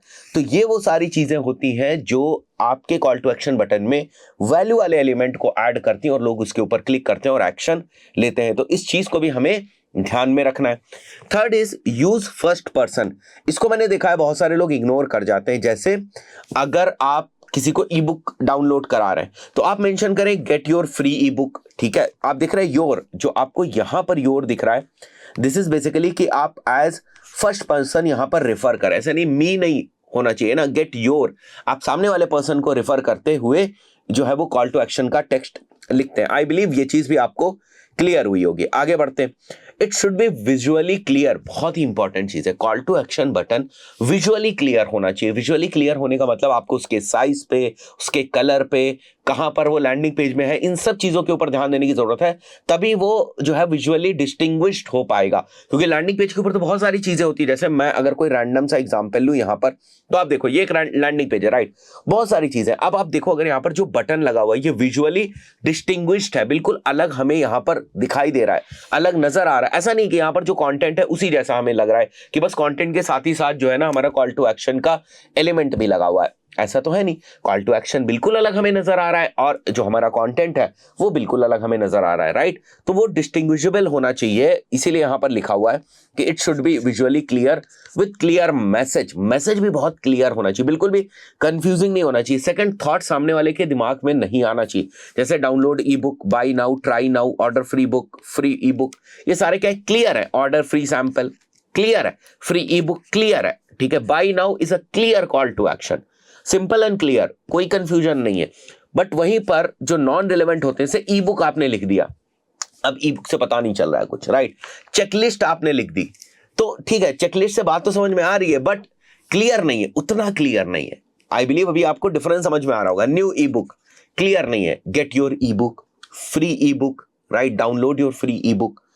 तो इस type download your free checklist, get your free checklist, get 10 points checklist, जैसे भी आपको उसको मेंशन करना हो करना है, राइट, ताकि दोनों चीजें हो सके। एक तो यहां पर जो आप देख रहे हो कि लोग उसके ऊपर क्लिक भी कर पाए और वो उनको इंटेंड करे कि वो क्लिक करें। तो ये सारी चीजें आपको समझनी है, राइट। बटन का कलर देखो, एज सच बटन का कलर कोई बहुत ज्यादा मायने नहीं रखता है कि कलर रेड होगा कि येलो होगा कि ग्रीन होगा। द पॉइंट इज कि वो जो बाकी का कंटेंट है आपके लैंडिंग पेज के ऊपर, उससे ना वो बटन बिल्कुल अलग दिखना चाहिए, ठीक है। तो कंट्रास्ट वहां पर होना चाहिए, this is the main point. ऐसा कुछ जस्टिफाई नहीं किया गया है कि आपको हमेशा हमेशा ना रेड कलर का इस्तेमाल करना है। आप अगर बहुत सारे लैंडिंग पेजेस को एक्सप्लोर करेंगे, आप देखेंगे अलग अलग टाइप के, अलग अलग शेप्स के जो वहां पर कॉल टू एक्शन बटन्स है वो यूज होते हैं। बट बेसिक फंडामेंटल क्या है कि वो अलग दिखना चाहिए थोड़ा सा, ताकि लोग उसके ऊपर क्लिक करें, और क्लियर दिखना चाहिए, विजुअली डिस्टिंग्विश होना चाहिए। अब इन सब चीजों को करने के लिए आप अपने लैंडिंग पेज के साथ उसका जो कलर कॉम्बिनेशन है वो कैसा रखते हैं, that totally depends on you. Clear हुई बात? आगे बढ़ते हैं, ठीक है। एक और पॉइंट है यहां पर, उसको भी हम लोग डिस्कस कर लेते हैं जल्दी से। Use single call to action. देखिए ऐसा नहीं करना है आपको कि ऊपर आप फ्री बुक दे रहे हैं, नीचे आप बोल रहे हैं कि $5 की चेकलिस्ट डाउनलोड कर लो, ठीक है। ऊपर आप कुछ फ्री सैंपल दे रहे हैं, नीचे आप बोल रहे हैं बाय नाउ कर लो, ठीक है। तो ये कंफ्यूज नहीं करना है। अगर आप डिफरेंट डिफरेंट टेक्स्ट यूज कर रहे हैं कॉल टू एक्शन बटन पे, वो पॉसिबल है, बट वो टेक्स्ट एक ही एक्शन की तरफ अलाइन होने चाहिए, ठीक है, जैसे यहां पर मैं अगर आपको एग्जांपल दिखाऊं, यहां पर लिखा हुआ है बाय नाउ, ठीक है, अगर मैं नीचे आता हूं तो आप देखो यहां पर चूज मोस्ट हेल्दी घी लिखा हुआ है। तो ये दो अलग अलग एक्शन की तरफ नहीं लेकर जा रहे हैं, टेक्स्ट का कंटेंट जरूर अलग अलग है बट एक्शन एक ही, मतलब क्लिक करेंगे तो ये दोनों ही इसको खरीदने की तरफ जाएंगे। ऐसा नहीं कि एक सैंपल है और एक कोई ई बुक डाउनलोड करने का है, ये हमें नहीं करना है। एक जगह पे आप क्या कर रहे हैं कि कोई चीज आप बेच रहे हैं और दूसरी जगह पर आप क्या कर रहे हैं, लेट्स से पीडीएफ डाउनलोड करा रहे हैं। तो एक लैंडिंग पेज के ऊपर दो call to action intent wise नहीं होने चाहिए।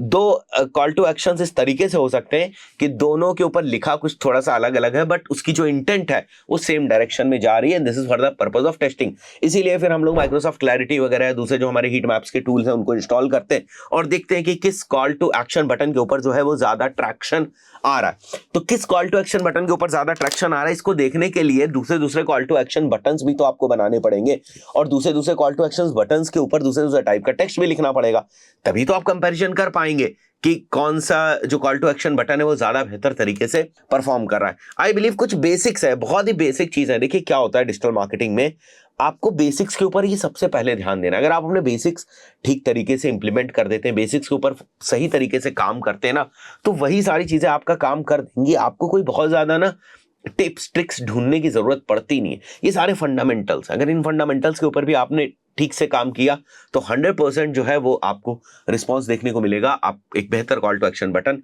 बना पाएंगे, आपके लैंडिंग पेजेस का जो कन्वर्जन है वो भी इंप्रूव हो पाएगा। ये तो मैं आपको कुछ बेस्ट जो रिकमेंडेशंस है वो दे रहा हूं।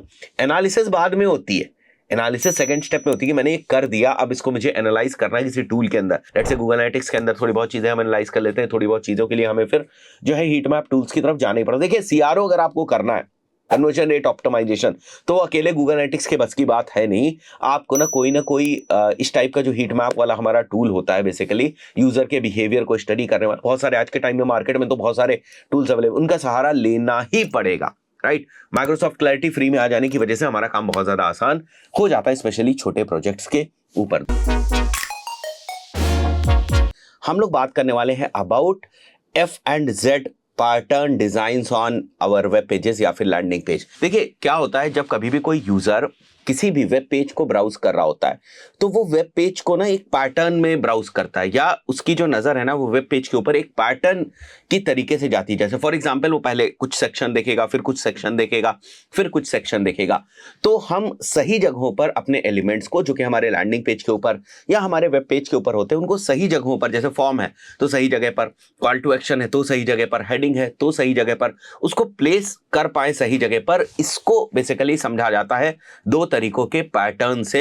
एक पैटर्न है हमारा F पैटर्न और एक पैटर्न है हमारा Z पैटर्न। तो कहने का सीधा सा मतलब यह है कि ये दोनों ही पैटर्न हमें बताते हैं कि हमारे वेब पेज की डिजाइन किस तरीके की होनी चाहिए ताकि हमारे वेब पेज का जो इंपॉर्टेंट कंटेंट है वो यूजर की नजरों के सामने रहे, या जो विजिटर है उसकी नजरों के सामने रहे। फाइन। तो जैसे कि यहां पर आप देख सकते हो, मैंने एक F पैटर्न का एग्जांपल लिया हुआ है यहां पर। ये बेसिकली एक हीट मैप का एग्जांपल, अभी मैं आपको कुछ पेजेस भी दिखाऊंगा, इससे आपको और ज्यादा क्लैरिटी हो जाएगी। तो F पैटर्न का सीधा सा मतलब ये होता है कि देखो इस टाइप से यूजर जो है ना वो ब्राउज कर रहा होता है आपके पेज को। अगर आप यहां पर देखेंगे इसको तो आपको समझ में आएगा। जैसे ये आप देख रहे हैं, राइट।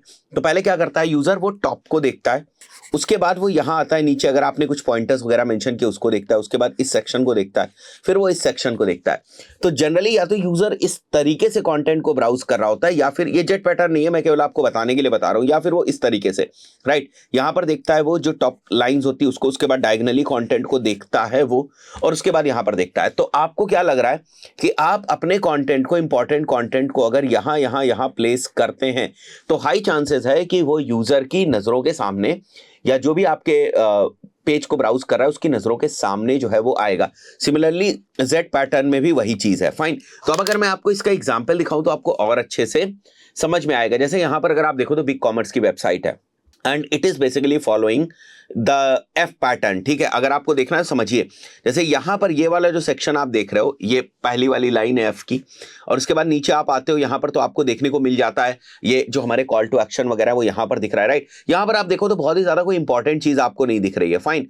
उसके बाद ये दूसरी लाइन हो गई F की, और उसके बाद नीचे जो वर्टिकल लाइन होती है ना F की, वो है। ठीक है, मैं एडिटर उनसे बोल भी दूंगा यहाँ पर पैटर्न थोड़ा सा एरोज से बना दें ताकि आपको समझ में आ जाए, राइट। तो ये एक लाइन हो गई, यहां से ये एक दूसरी लाइन हो गई, और उसके बाद अगर आप नीचे देखो तो ये वर्टिकल लाइन पूरी है जो कि लास्ट पार्ट होता है हमारे एफ वाले अल्फाबेट का, उसका। तो ये कुछ इस टाइप का जो पैटर्न है वो बन रहा है, right. So this is the F pattern. अब एफ पैटर्न किस टाइप के वेब पेजेस के ऊपर होता है? देखिए, अगर आपका ब्लॉग कंटेंट है, ठीक है, ऐसा कंटेंट है जहां पर कंटेंट बहुत ज्यादा, मतलब ऐसा वेब पेज है जहां पर कंटेंट बहुत ज्यादा है, डेंस है, तो उस पर्टिकुलर केस में आप एफ पैटर्न का इस्तेमाल करते हैं। जैसे डेंस कंटेंट है, ब्लॉग्स जैसा मैंने आपको बताया, अगर ये सारी चीजें हैं तो आप एफ पैटर्न का जो है वो इस्तेमाल करते हैं।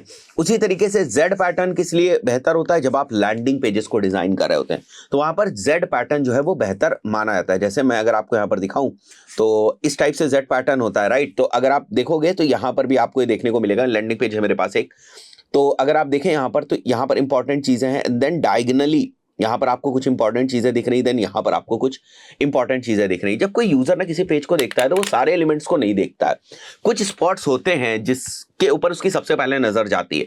या हम इसको ऐसे समझें, यूजर की साइकोलॉजी होती है या किसी भी पर्सन की साइकोलॉजी होती है जो इंटरनेट को या वेब को ब्राउज कर रहा होता है, वो जनरली इन्हीं दो पैटर्न्स में देखता है।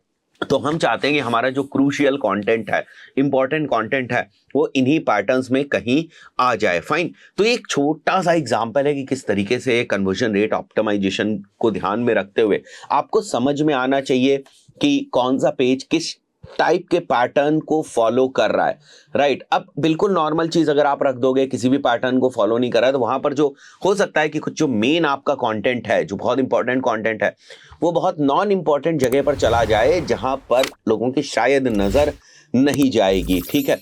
जा भी सकती है, बट हम पैटर्न्स को इसी तरीके से देखते हैं कि मेजरली जो है वो यूजर इसी टाइप के जो पैटर्न्स हैं उनको फॉलो करता है। आई बिलीव आपको ये चीज समझ में आ गई होगी। इसको और बेहतर तरीके से आपको समझने के लिए थोड़ी सी एक्सरसाइज आपको करनी पड़ेगी।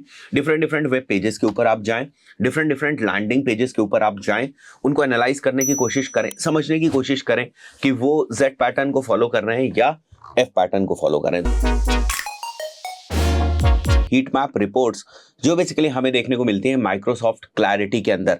तो गाइस, माइक्रोसॉफ्ट क्लैरिटी को किस तरीके से इंस्टॉल करते हैं, ये हमारा एक एनालिटिक्स का टूल है, एक हीट मैप और रिकॉर्डिंग जैसी चीजें हमें प्रोवाइड करके देता है। तो इसको किस तरीके से हम हमारे वेब पेज के ऊपर या लैंडिंग पेज के ऊपर या वेबसाइट के ऊपर इंस्टॉल कर सकते हैं, इसके ऊपर मैंने एक सेपरेट वीडियो बनाया हुआ है, यहाँ कहीं आपको उसकी थंबनेल भी नजर आ जाएगी और साथ ही साथ जो है मैं उसका लिंक भी आई बटन में आपको दे दूंगा। तो अगर आपको ये नहीं पता है कि किस तरीके से इसको इंस्टॉल करते हैं तो उसकी प्रोसेस वहां पर एक्सप्लेन है। कोशिश करिएगा जब कभी भी आप एड्स वगैरह रन करने जा रहे हैं तो शुरुआत में ही आप इस टूल को इंस्टॉल कर लें। ये बिल्कुल फ्री टू इंस्टॉल टूल है, कोई आपको सब्सक्रिप्शन वगैरह लेने की जरूरत नहीं है। फाइन। तो सबसे पहले तो हम लोग ये समझेंगे कि आखिर हीट मैप्स हमें किस तरीके की इंफॉर्मेशन देते हैं। देखिए, जब कभी भी किसी भी चीज की आप एनालिसिस कर रहे होते हैं तो आपको इस चीज को समझना होता है कि जब आप एनालिसिस कर रहे हैं तो बेसिकली आपके दिमाग में कुछ सवाल हैं जिनका आप आंसर ढूंढने की कोशिश कर रहे हैं। तो आपको पता होना चाहिए कि ये वाले जो फीचर है या ये वाला जो टूल है ये हमारे किस टाइप के क्वेश्चंस का आंसर करने वाला है। तो अभी हम देखेंगे भी हीट मैप्स हमको किस तरीके से दिखाई देते हैं, बट उससे पहले हमें इन आंसर्स को समझना है जो हीट मैप्स हमें देते हैं या जो रिपोर्ट्स हमें देते हैं, राइट। तो सबसे पहले हमें यह समझना होता है हीट मैप से कि जो भी यूजर हमारे लैंडिंग पेज के ऊपर आ रहा है, क्या वो हमारे लैंडिंग पेज के इंपॉर्टेंट कंटेंट को देख भी रहा है या नहीं देख रहा है। लेट्स से अगर मैं बात करूं स्क्रॉल डेप्थ की, तो पता चला वो यूजर जो है ना वो स्क्रॉल ही नहीं कर रहा है लैंडिंग पेज को। अगर वो यूजर स्क्रॉल नहीं कर रहा और हमारे लैंडिंग पेज के ऊपर कुछ इंपॉर्टेंट इंफॉर्मेशन नीचे मेंशन है और वहां तक वो यूजर पहुंच ही नहीं रहा है, केवल लेट्स से फॉर एग्जांपल केवल 10% लोग या 15% लोग ही जो है वो बॉटम ऑफ द पेज तक पहुंच पाते हैं या इंपॉर्टेंट एलिमेंट तक पहुंच पाते हैं, तो उस पर्टिकुलर केस में ये क्वेश्चन मार्क हो जाएगा कि भाई हमारा जो इंपॉर्टेंट एलिमेंट्स हैं या इंपॉर्टेंट कंटेंट है जो लैंडिंग पेज के ऊपर उसको यूजर ब्राउज ही नहीं कर पा रहा है। तो ये चीज आपको पता चल जाएगी। दिस इज वन थिंग जिसका आप एनालिसिस जो है वो कर सकते हैं। सेकंड, हमारे लैंडिंग पेज के ऊपर बहुत सारे कॉल टू एक्शन बटन्स होते हैं। क्या उन बटन्स के ऊपर डिफरेंट डिवाइसेस से जो है वो टैप किया जा रहा है, मतलब मोबाइल से वहां पर टैप हो रहा है या नहीं हो रहा है, या डेस्कटॉप से अगर यूजर आ रहा है तो वहां पर क्लिक हो रहा है या नहीं। तो ये सारी चीजों की आप एनालिसिस करते हैं। थर्ड जो है वो आप देखते हैं कि कहीं यूजर कंफ्यूज तो नहीं हो रहा है, क्लिकेबल और नॉन क्लिकेबल एलिमेंट के अंदर, क्योंकि कई बार ये होता है कि बंदा ना कहीं ऐसी जगह पर क्लिक कर रहा होता है जो बेसिकली क्लिकेबल एलिमेंट है ही नहीं, और उसे समझ में ही नहीं आता है कि सही जगह पर कहां पर उसे क्लिक करना है जहां पर फॉर्म पॉपअप वगैरह होगा और ये सारी चीजें होंगी, राइट। तो ये भी आपको एनालाइज करने की कोशिश करनी है। उसके बाद जो फोर्थ चीज आपको एनालाइज करनी है वो देखना है कि यूजर का जो एक्सपीरियंस है ना वो सिमिलर ही रहना चाहिए डेस्कटॉप के ऊपर भी और मोबाइल के ऊपर भी। और मोबाइल के ऊपर तो बिल्कुल भी उसका जो एक्सपीरियंस है वो किसी भी तरीके से खराब नहीं होना चाहिए, बेहतर ही होना चाहिए मोबाइल डिवाइस के ऊपर। मतलब ये सारी चीजें कैसे पता चलेंगी, जब आप देखेंगे कि मोबाइल डिवाइस के ऊपर यूजर ना 60% तक या 70% तक स्क्रॉल करता है और डेस्कटॉप पर भी 60% या 70% स्क्रॉल करता है। मोबाइल डिवाइस पे भी जो हमारे कॉल टू एक्शन के बटन है ना उनके ऊपर क्लिक आ रही है, 12% क्लिक्स आई हुई है वहां पर, या 15% जो क्लिक्स हैं वो हमारी कॉल टू एक्शन बटन के ऊपर आई हुई है। वही चीज आप एनालाइज करते हैं डेस्कटॉप के ऊपर भी, वहां पर भी क्लिक्स हमें आ रही है, अच्छे परसेंटेज में क्लिक्स आ रही, तो आपको समझ में आ जाता है कि हाँ भाई यूजर का जो एक्सपीरियंस है क्रॉस डिफरेंट डिवाइसेस वो ठीक है, उसमें कोई दिक्कत की बात नहीं है, फाइन। तो अब अगर मैं अपने माइक्रोसॉफ्ट क्लैरिटी के टूल के ऊपर आ जाऊंगा और आप किसी भी जो भी आपका प्रोजेक्ट होगा उसके डैशबोर्ड के ऊपर आप जाएंगे तो आपको इस टाइप की जो कुछ इन्फॉर्मेशन है वो दिखाई देगी। मैं आगे आने वाले वीडियोज में और भी चीजों को डिस्कस करूंगा, बट हम लोग अभी ना एक एक चीज को सॉल्व करते हुए चलेंगे, फाइन। तो हीट मैप का सेक्शन आपको यहाँ पर देखने को मिलता है, और यहाँ पर जो आप ये फ्लेम जैसा कुछ देख रहे हैं ना ये भी आपको हीट मैप्स के ऊपर ही लेकर जाता है, राइट। यहाँ पर आप देख सकते हैं, यहाँ पर आपको कुछ पॉपुलर पेजेस दिख रहे हैं, मतलब वो पेजेस जिनके ऊपर ट्रैफिक सबसे ज्यादा आ रहा है, राइट।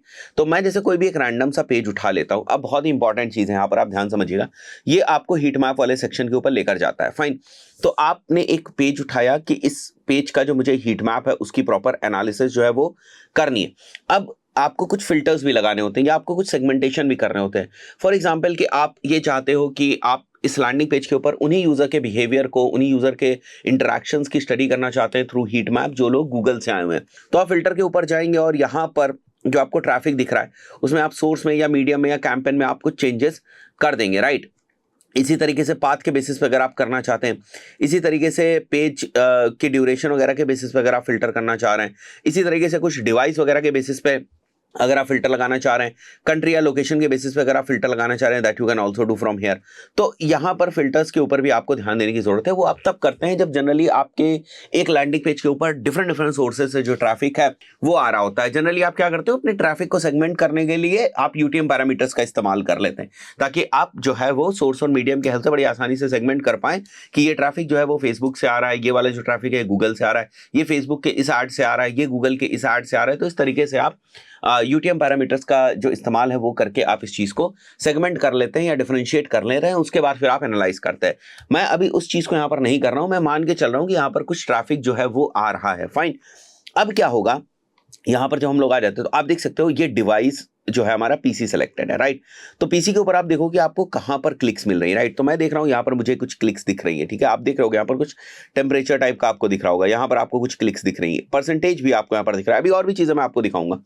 यहां पर मैं अगर आप आता हूं तो आप देखते हो यहां पर भी आपको कुछ क्लिक्स दिख रही है, यहां पर भी आपको कुछ क्लिक्स दिख रही है, यहां पर भी आपको कुछ क्लिक्स दिख रही है, बट बाकी चीजों के ऊपर नहीं दिख रहे। मतलब यूजर यहां पर कंफ्यूज हो रहा है कि ये कहीं कोई क्लिकेबल एलिमेंट तो नहीं है, तभी तो क्लिक मार रहा है ना वो। यहाँ 11 लोगों ने यहां पर क्लिक करी हुई है, आप देखो ना।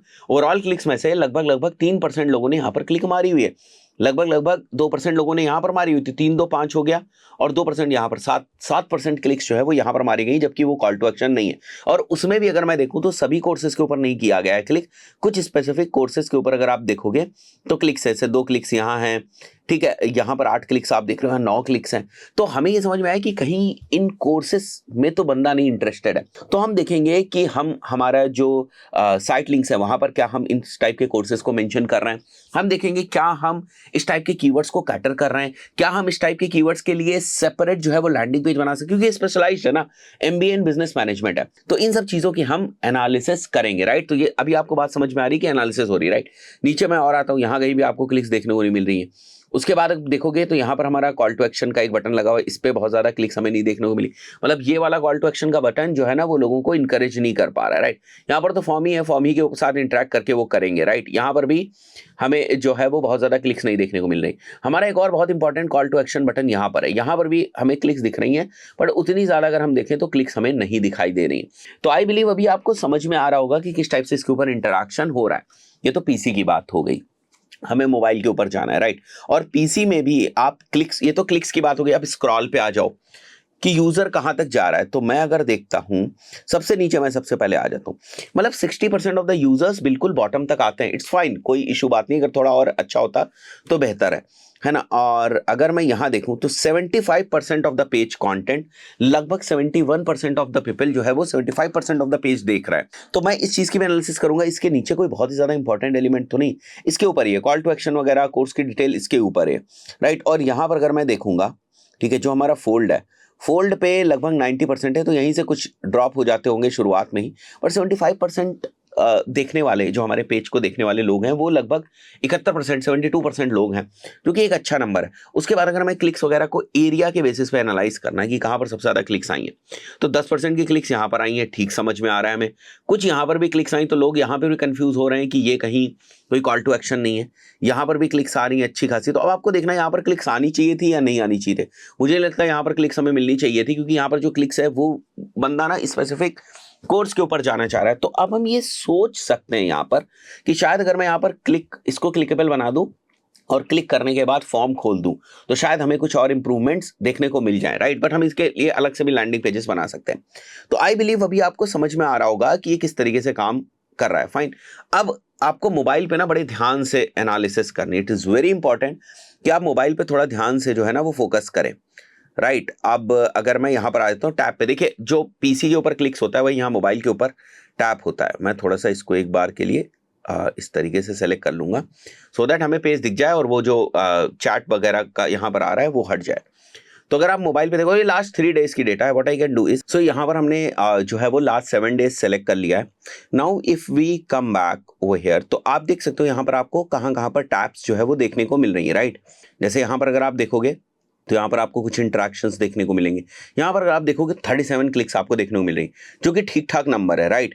इसी तरीके से अगर मैं नीचे आता हूँ, ठीक है, तो यहाँ कहीं आपको छोटे छोटे 1-2 क्लिक्स आपको देखने को मिल जाएंगे। उसके बाद आपको इंपॉर्टेंट चीज़ों पे देखने हैं कि आपको इंपॉर्टेंट चीज़ों पे कहाँ पर क्लिक्स जो है वो देखने को मिल रहे हैं, फाइन। तो इस तरीके से आप एनालाइज करते हो। बट अगर मैं यहाँ पर स्क्रॉल देखना स्टार्ट करूँ, तो अगर आप देखो अबव फोल्ड अच्छा है, 90% है। बट अगर मैं नीचे आता हूं जहां 75% का मार्क है, यहां पर भी ठीक है, बट इसके नीचे अगर हम लोग आ जाएं तो लास्ट तक जो है, जैसे 50% तक बहुत ज़्यादा ड्रॉप हो गया, तो यूज़र ना पूरा नहीं देख रहा है मोबाइल के ऊपर। तो यहाँ कहीं हम इंगेजमेंट्स और डिलीवर कर सकते हैं। यहाँ हमें मेक श्योर करना है कि हमारा टॉप ऑफ द फोल्ड में या ऊपर जो है 75% के अंदर ही हमारे पास जो है ना वो कॉल टू एक्शंस वगैरह ठीक तरीके से डिफाइन होने चाहिए, सो दैट अगर यूज़र उसके ऊपर क्लिक करेगा तो फिर हमारे पास जो है वो लीड आ सके। उसके बाद जैसे हम पीसी के ऊपर देख रहे थे, you can easily figure out कि किस एरिया में आपको परसेंटेज वाइज जो है वो कितनी क्लिक्स मिली हैं किसी भी डिवाइस के ऊपर। अब आप देखोगे ना तो यहाँ पर लोग क्लिक कर रहे हैं, right. So what people are thinking is कि ये ना कोई क्लिकेबल एलिमेंट, अगर हम इस पे ऊपर क्लिक करेंगे तो व्हाट विल हैपन इज कि शायद उसकी और डिटेल खुल जाए, राइट।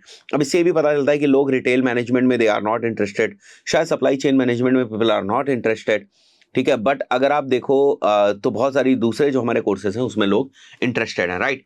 तो आई बिलीव अभी आपको समझ में आया होगा कि हीट मैप्स का क्या काम होता है, जो मैंने आपको यहाँ पर बताया, और उसी के बेसिस पर ना आपको हीट मैप्स की एनालिसिस करनी है, हीट मैप्स को समझना है, डिवाइस वगैरह पे जाकर अपनी ज़रूरत के हिसाब से आप फिल्टर्स लगाकर भी इसको समझने की कोशिश करें, और उससे बहुत सारे कंक्लूजन्स आपको निकल के आते हैं, राइट। अभी मैंने केवल हीट मैप बताया, अभी मैंने आपको रिकॉर्डिंग्स नहीं बताया। Then we have another feature of looking at the recordings, उसकी भी हम लोग आगे चर्चा करेंगे। गाइस, माइक्रोसॉफ्ट क्लैरिटी की 2 बहुत ही अमेजिंग फीचर्स मैं आप लोगों को बताने वाला हूं। सबसे पहला जो फीचर है वो है इनका जो डेमो अकाउंट है वो। गाइस, जब आप गूगल एनालिटिक्स सीख रहे होते हैं तो आपको पता होता है कि गूगल एनालिटिक्स में भी आपको गूगल जो है एक वो डेमो अकाउंट देता है, ताकि आपको सीखने में कोई समस्या ना हो और बहुत सारी चीज़ें आप उस डमी या डेमो जो डेटा हमें मिलती है उसके ऊपर आप सीख सकें, प्रैक्टिस कर सकें, मैट्रिसेस वगैरह को समझ सकें। क्योंकि बहुत सारे केसेस में ऐसा होता है कि अगर आपके पास वेबसाइट नहीं है तो फिर प्रॉब्लम क्रिएट हो जाती, क्योंकि डेटा आपको देखने को मिलती नहीं, और अगर है भी वेबसाइट तो नई नई वेबसाइट होती है, बहुत ज्यादा डेटा आती नहीं है उसके ऊपर, तो बहुत सारी चीजें जो है वो आप समझ नहीं पाते हैं। यही सेम चीज है with regards to Microsoft clarity भी। तो माइक्रोसॉफ्ट क्लैरिटी के अंदर भी माइक्रोसॉफ्ट क्लैरिटी का जो ऑफिशियल वेबसाइट है उसकी डेटा आपको देखने को मिल जाती है। तो आपको क्या करना है, आपको सेटिंग्स के ऊपर जाना है यहाँ पर, राइट। और देखो बहुत सारे लोगों ने इंस्टॉल किया होगा माइक्रोसॉफ्ट क्लैरिटी, तो उनको यहाँ पर गूगल एनालिटिक्स नहीं दिख रहा होगा। वो इसलिए नहीं दिखता है क्योंकि तब तक आपने गूगल एनालिटिक्स जो है वो इंटीग्रेट नहीं किया होता है, कनेक्ट नहीं किया होता है। अगर आप गूगल एनालिटिक्स कनेक्ट कर लेंगे तो वो यहाँ पर आपको दिखने लगेगा, ठीक है। तो गूगल एनालिटिक्स आपको दिखने लगेगा। तो अगर आपको नहीं दिख रहा है तो आप परेशान मत होइएगा कि आपके में गूगल एनालिटिक्स क्यों नहीं दिख रहा, राइट। अब डेमो डेटा को एक्सेस करने के लिए आपको क्या करना है, आपको सेटिंग्स वाले सेक्शन में जाना है और यहाँ पर अगर आप देखेंगे तो सी लाइव डेमो आपको दिख रहा है, राइट। तो सी लाइव डेमो के ऊपर जब आप क्लिक करेंगे तो आप देखेंगे अब इस वाले प्रोजेक्ट की आप बेसिकली जो सेटिंग्स हैं उसको आप नहीं छेड़ सकते। तो ये केवल डमी डेटा है, डेमो डेटा है, आप देख सकते हैं, आप समझ सकते हैं, आप रिकॉर्डिंग्स यहाँ पर जाकर देख सकते हैं। जैसे मेरे को अगर इस चीज़ की रिकॉर्डिंग देखनी है, देख सकते हैं आप clarity.microsoft.com। तो आपको समझ में आने लगेगा चीज़ें क्या क्या दी हुई, किस किस तरीके से जो रिपोर्ट्स हैं वो दिखाई देती हैं। तो आप समझ सकते हैं चीज़ों को और बेहतर तरीके से आपको नॉलेज हो जाएगी। तो आई बिलीव ये आपको समझ में आ रहा होगा कि ये किस तरीके से काम करता है। फाइन, तो ये तो एक फीचर हो गया। सेकंड जो फीचर है वो है माइक्रोसॉफ्ट क्लैरिटी का जो एक्सटेंशन है। वो माइक्रोसॉफ्ट क्लैरिटी का अपना एक एक्सटेंशन है, एक क्रोम एक्सटेंशन है जिसका नाम है माइक्रोसॉफ्ट क्लैरिटी लाइव। तो यहां पर आप देख सकते हो ये माइक्रोसॉफ्ट क्लैरिटी लाइव का जो क्रोम एक्सटेंशन है वो यहाँ पर इंस्टॉल है। आप लोगों को भी नॉर्मल जैसे आप अपने क्रोम एक्सटेंशंस को इंस्टॉल करते हैं वैसे माइक्रोसॉफ्ट क्लैरिटी लाइव को इंस्टॉल कर लेंगे। अब इससे क्या होगा, जैसे फॉर एग्जांपल किसी भी आपके लैंडिंग पेज या वेब पेज के ऊपर अगर माइक्रोसॉफ्ट क्लैरिटी लगा हुआ है तो आप वहीं पर लाइव ही बहुत सारी जो इनसाइट्स है और डेटा है वो देख सकते हैं। आपको बार बार ना माइक्रोसॉफ्ट क्लैरिटी में लॉग इन करने की जरूरत नहीं पड़ेगी। जैसे मैं अगर आपको बताऊं, यहाँ पर मैं एक लैंडिंग पेज के ऊपर लेट से आ जाता हूं, तो अगर आप देखेंगे और ये लैंडिंग पेज है, लेट से इसके ऊपर माइक्रोसॉफ्ट क्लैरिटी लगा हुआ है, तो आप जब क्लैरिटी को क्लिक करेंगे यहाँ पर वापस, तो आप देखेंगे कि यहाँ पर आपको जैसे ही आप माइक्रोसॉफ्ट क्लैरिटी को इसको ओपन करेंगे, ठीक है, अगर इस वेबसाइट के ऊपर माइक्रोसॉफ्ट क्लैरिटी लगा होगा तो आपको बस ये ऑन कर लेना है, शो क्लैरिटी विजेट। तो ये जो आपका क्लैरिटी विजेट है ये आपको दिखने लगेगा। अब जैसे अगर मैं यहाँ पर आता हूँ, ठीक है, इसको आप कहीं भी ड्रैग करके ले जा सकते हैं।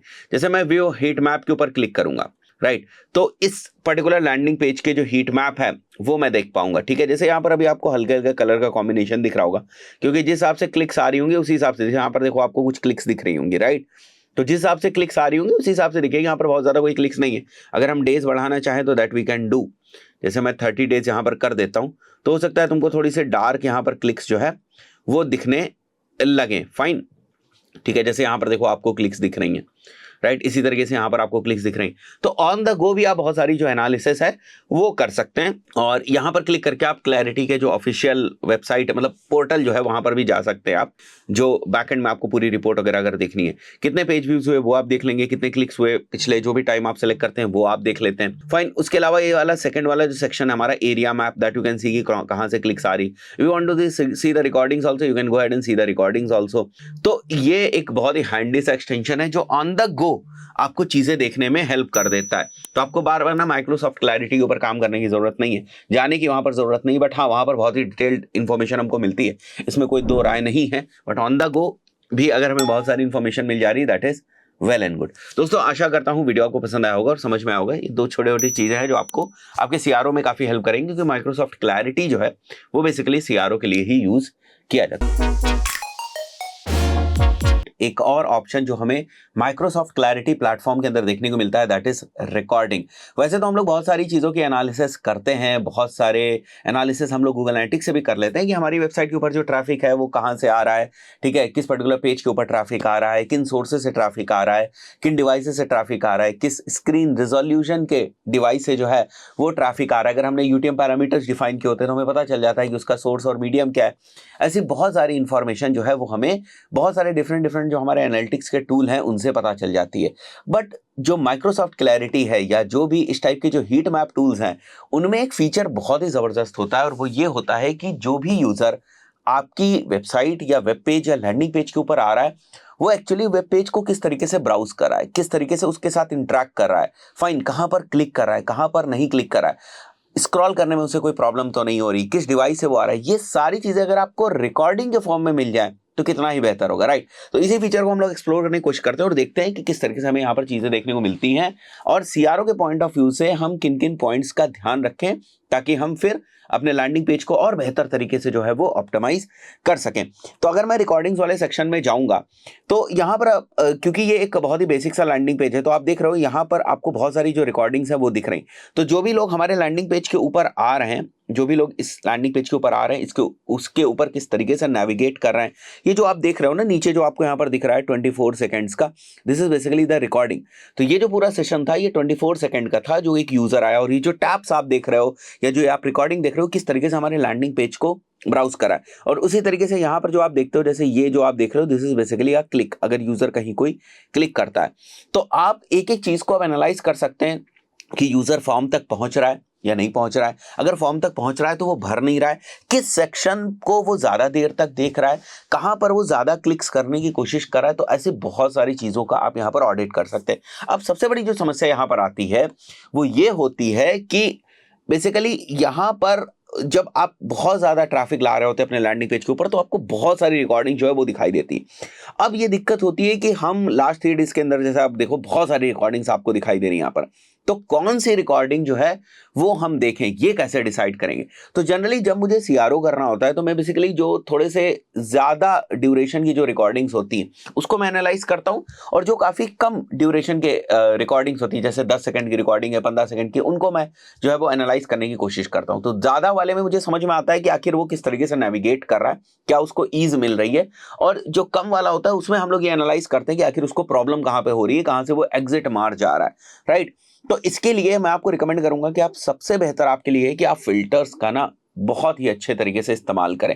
जैसे फॉर एग्जांपल अगर आपको लग रहा है, इसको ऐसे समझिए जैसे आप गूगल एड्स के ऊपर भी एड चला रहे हैं, फेसबुक एड्स के ऊपर भी एड चला रहे हैं, तो जनरली आप ये मान के चलेंगे कि जो गूगल एड से ट्रैफिक आ रहा है ना वो डायरेक्टेड ट्रैफिक है, बिल्कुल डायरेक्टेड ट्रैफिक है, और वो एक तरीके का इनबाउंड ट्रैफिक है, ठीक है, बंदा सर्च कर रहा है उसके बाद आ रहा है।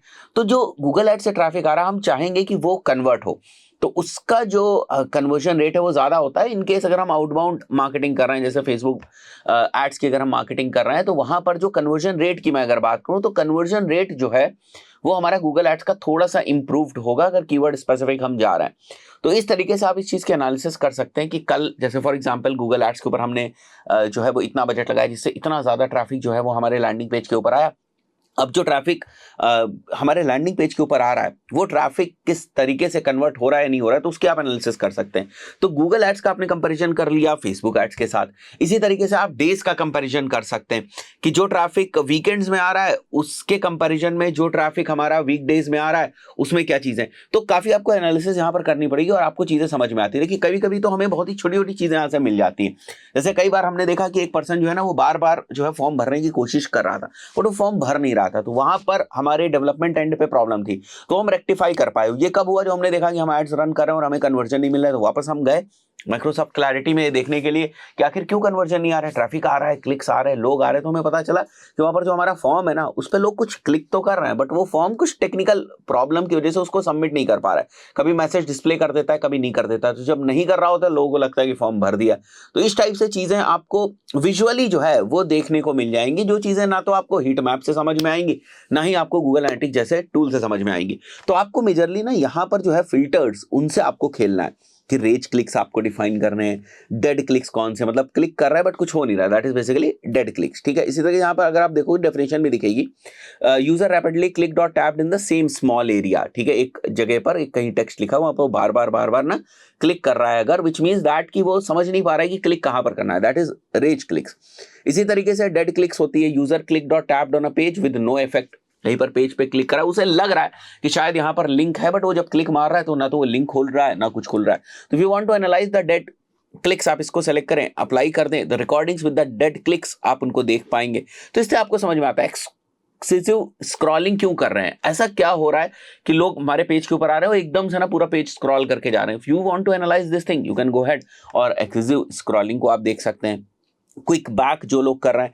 तो काफी कुछ सीआरओ के पॉइंट ऑफ व्यू से इन्होंने ऑलरेडी ना प्री मेड यहाँ पर जो है फिल्टर्स हमें दे रखे हैं, अगर हम उनका इस्तेमाल करेंगे तो हमें चीजें समझ में आ जाएंगी। बाकी जो सारे फिल्टर्स अगर आप देख रहे हैं तो बहुत ही बेसिक से फिल्टर्स हैं। उसके बाद अगर मैं यहाँ पर बात करूँ तो जैसे अगर आप किसी एक स्पेसिफिक रिकॉर्डिंग को जो है वो ओपन करते हैं तो आपको पता चलता है एक पेज ब्राउज करा है, यहाँ पर एक ही पेज ब्राउज कर रहे हैं, दो तो तब होंगे जब वो थैंक यू पेज वगैरह पे जाएगा, और ना एक ही पेज होगा।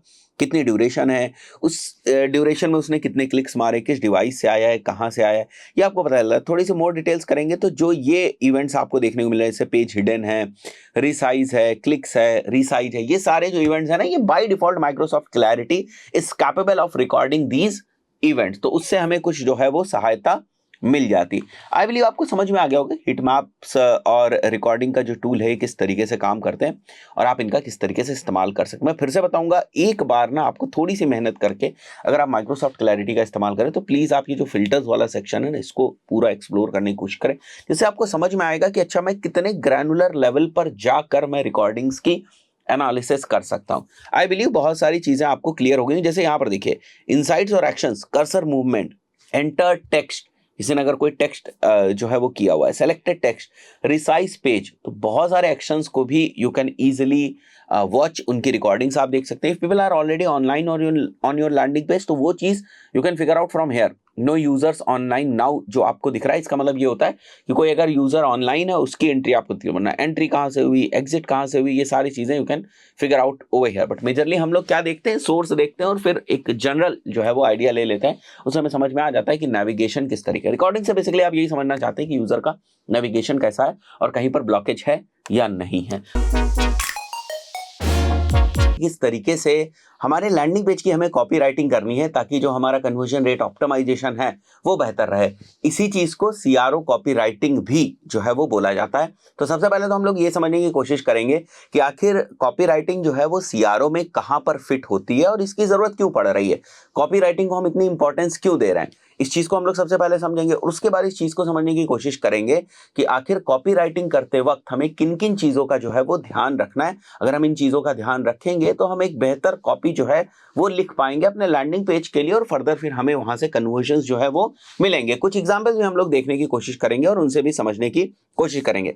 तो जैसे मैंने सबसे पहले आपको बताया कि सबसे पहले हमें यह समझना है कि आखिर ये कॉपी राइटिंग सीआरओ में कहां पर फिट होती है। तो देखिए, सीआरओ में क्या क्या चीजें होती है, कन्वर्जन की रिसर्च होती है कि आपके कन्वर्जन किस तरीके से आ रहे हैं, राइट।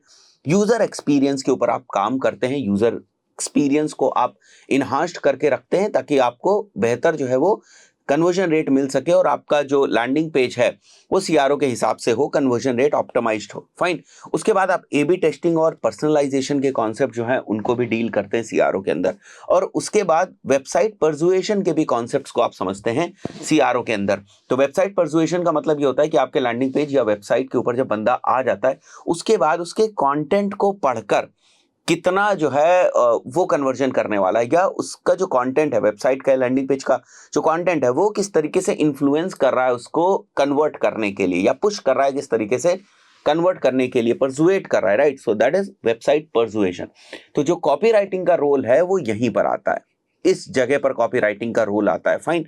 तो गाइस, कॉपी राइटिंग में अगर मैं बात करूं सीआरओ के पॉइंट ऑफ व्यू से तो किन चीजों का हमें ध्यान रखना है। तो सबसे पहले ना आपको आपका जो कॉल टू एक्शन बटन होता है ना उसके साथ आपको कुछ ना कुछ जो वैल्यू है वो एसोसिएट करनी है। अब इसका क्या मतलब है, एक एग्जांपल से आपको दिखाता हूं। जैसे अगर आप यहां पर आएंगे तो ये कॉल टू एक्शन बटन आपको दिख रहा है, जैसे ट्राई आर ए टू घी ऐसे ही लिखा हुआ है, राइट। और नीचे अगर आप देखेंगे तो it keeps your family healthy, तो ये एक वैल्यू है जो हमने हमारे कॉल टू एक्शन बटन के साथ एसोसिएट की। तो इसी तरीके से आपको ध्यान रखना है कि आप अपने कॉल टू एक्शन बटन के साथ या उसके आसपास जो है अगर आप वैल्यू क्रिएशन कर पा रहे हैं, it's a good thing for CRO, right. Be to the point, write short and meaningful content. Copywriting का ये सबसे फंडामेंटल चीज है कि आपको लंबे चौड़े पैराग्राफ नहीं लिखने हैं, आपको टू द पॉइंट चीजें लिखनी है, आपको पॉइंट वाइज लिखना है, आपको पॉइंटर्स वाइज जो है वो चीजें लिखनी है। लेट्स से अगर आपको अपनी यूएसपी बतानी, जैसे फॉर एग्जाम्पल अगर मुझे कोई चीज लिखनी है जैसे फ्री शिपिंग, ठीक है, या मेरे को लिखना है सीओडी अवेलेबल, राइट, या मेरे को लिखना है लिमिटेड सीट्स, राइट, या मेरे को लिखना है लेट्स से 5K कस्टमर्स, ठीक है, या मेरे को लिखना है 100+ प्लेसमेंट्स। ये मैं केवल कुछ एग्जांपल आपको बता रहा हूं। तो ऐसा नहीं कि मैं 100+ प्लेसमेंट्स को लिखने के लिए या शो कराने के लिए मैं कोई लंबा चौड़ा ना पैराग्राफ लिखूं, कोई 2 4 5 लाइनें लिखूं, ऐसा नहीं। To the point. आपको क्या करना है, टू द पॉइंट चीजें आपको लिखनी है, शॉर्ट लिखना है और मीनिंगफुल लिखना है। ऐसा होना चाहिए कि हर एक शब्द का कोई मीनिंग या हर एक सेंटेंस का कोई ना कोई मीनिंग जो है वो निकल के आना चाहिए। एंड इसके बाद जो है आपको समझना है व्हाई एंड बिकॉज को। जैसे आपका प्रोडक्ट है, सर्विस है, तो कोई उस सर्विस को क्यों ले, ठीक है, और उसके फिर आंसर कि कोई इस सर्विस को क्यों ले, ये सवाल है, right. Why you should buy from me और why you should take our services, और फिर उसका प्रॉपर एक्सप्लेनेशन, राइट। तो इसका अगर मैं आपको एग्जांपल दिखाऊं तो आप यहां पर देख सकते हो, जैसे मैंने यहां पर कुछ यूएसपीज वगैरह मेंशन करी हुई, राइट। तो this is basically the explanation of why.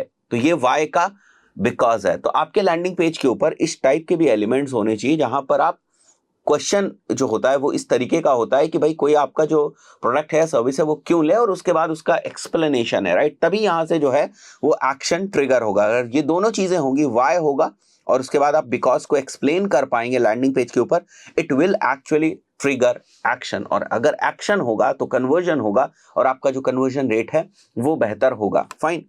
उसके बाद right with clear focus on conversion. आपको कहानी नहीं लिखनी है, आपका मेन फोकस किस तरफ होना चाहिए, कन्वर्जन के ऊपर। एक लैंडिंग पेज के ऊपर मेजरली आप एक की कन्वर्जन के ऊपर फोकस करते हैं, तो आपका जो सारा कंटेंट है, जितनी भी आपने कॉपी राइटिंग करी है, वो एक कन्वर्जन की तरफ अलाइंड होनी चाहिए। कंफ्यूजन नहीं क्रिएट करना है आपको कि कहीं पर आप एक दूसरा कन्वर्जन दे रहे हैं एक्शन, ठीक है, कहीं पर आप दूसरा एक कन्वर्जन एक्शन दे रहे हैं, कहीं पर आपने जो है वो फाइल डाउनलोड करने को कन्वर्जन जो है वो मान रखा है, कहीं पर आपने किसी जो है लेट से लीड फॉर्म के सबमिट होने को आपने कन्वर्जन मान रखा है। तो वो चीजें नहीं चलने वाली हैं, अदरवाइज जो है ना वो यूजर डिस्ट्रैक्ट होगा। आपको क्या करना है कि अगर यूजर आपके लैंडिंग पेज के ऊपर आ गया है तो वो फोकस्ड रहे, लैंडिंग पेज के ऊपर आने के बाद वो फोकस्ड रहे और समझ सके कि उसको क्या कन्वर्जन जो है वो करना है या किस चीज के बारे में बात हो रही है, राइट।